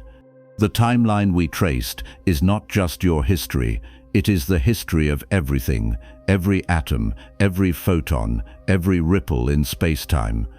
All of it traces back to the same beginning, the quantum dawn, the first fraction of a second when the universe was born, and all of it is still here, still glowing, still echoing, still shaping the present. The hydrogen in your cells was made in the Big Bang. The carbon was made in stars. The iron came from a supernova. The cosmic microwave background is passing through you right now. Gravitational waves from ancient black hole mergers are stretching the space around you by amounts too small to feel, but real enough to measure. The past is not behind you.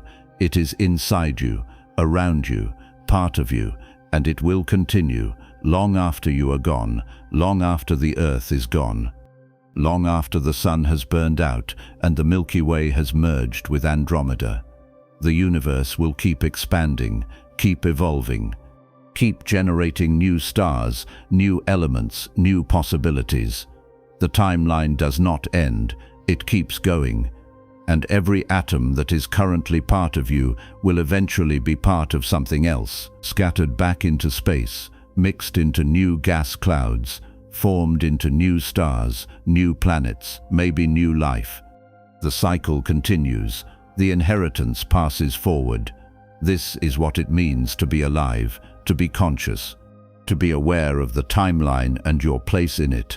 You are not an accident, you are a consequence, a product of 13.8 billion years of cosmic evolution.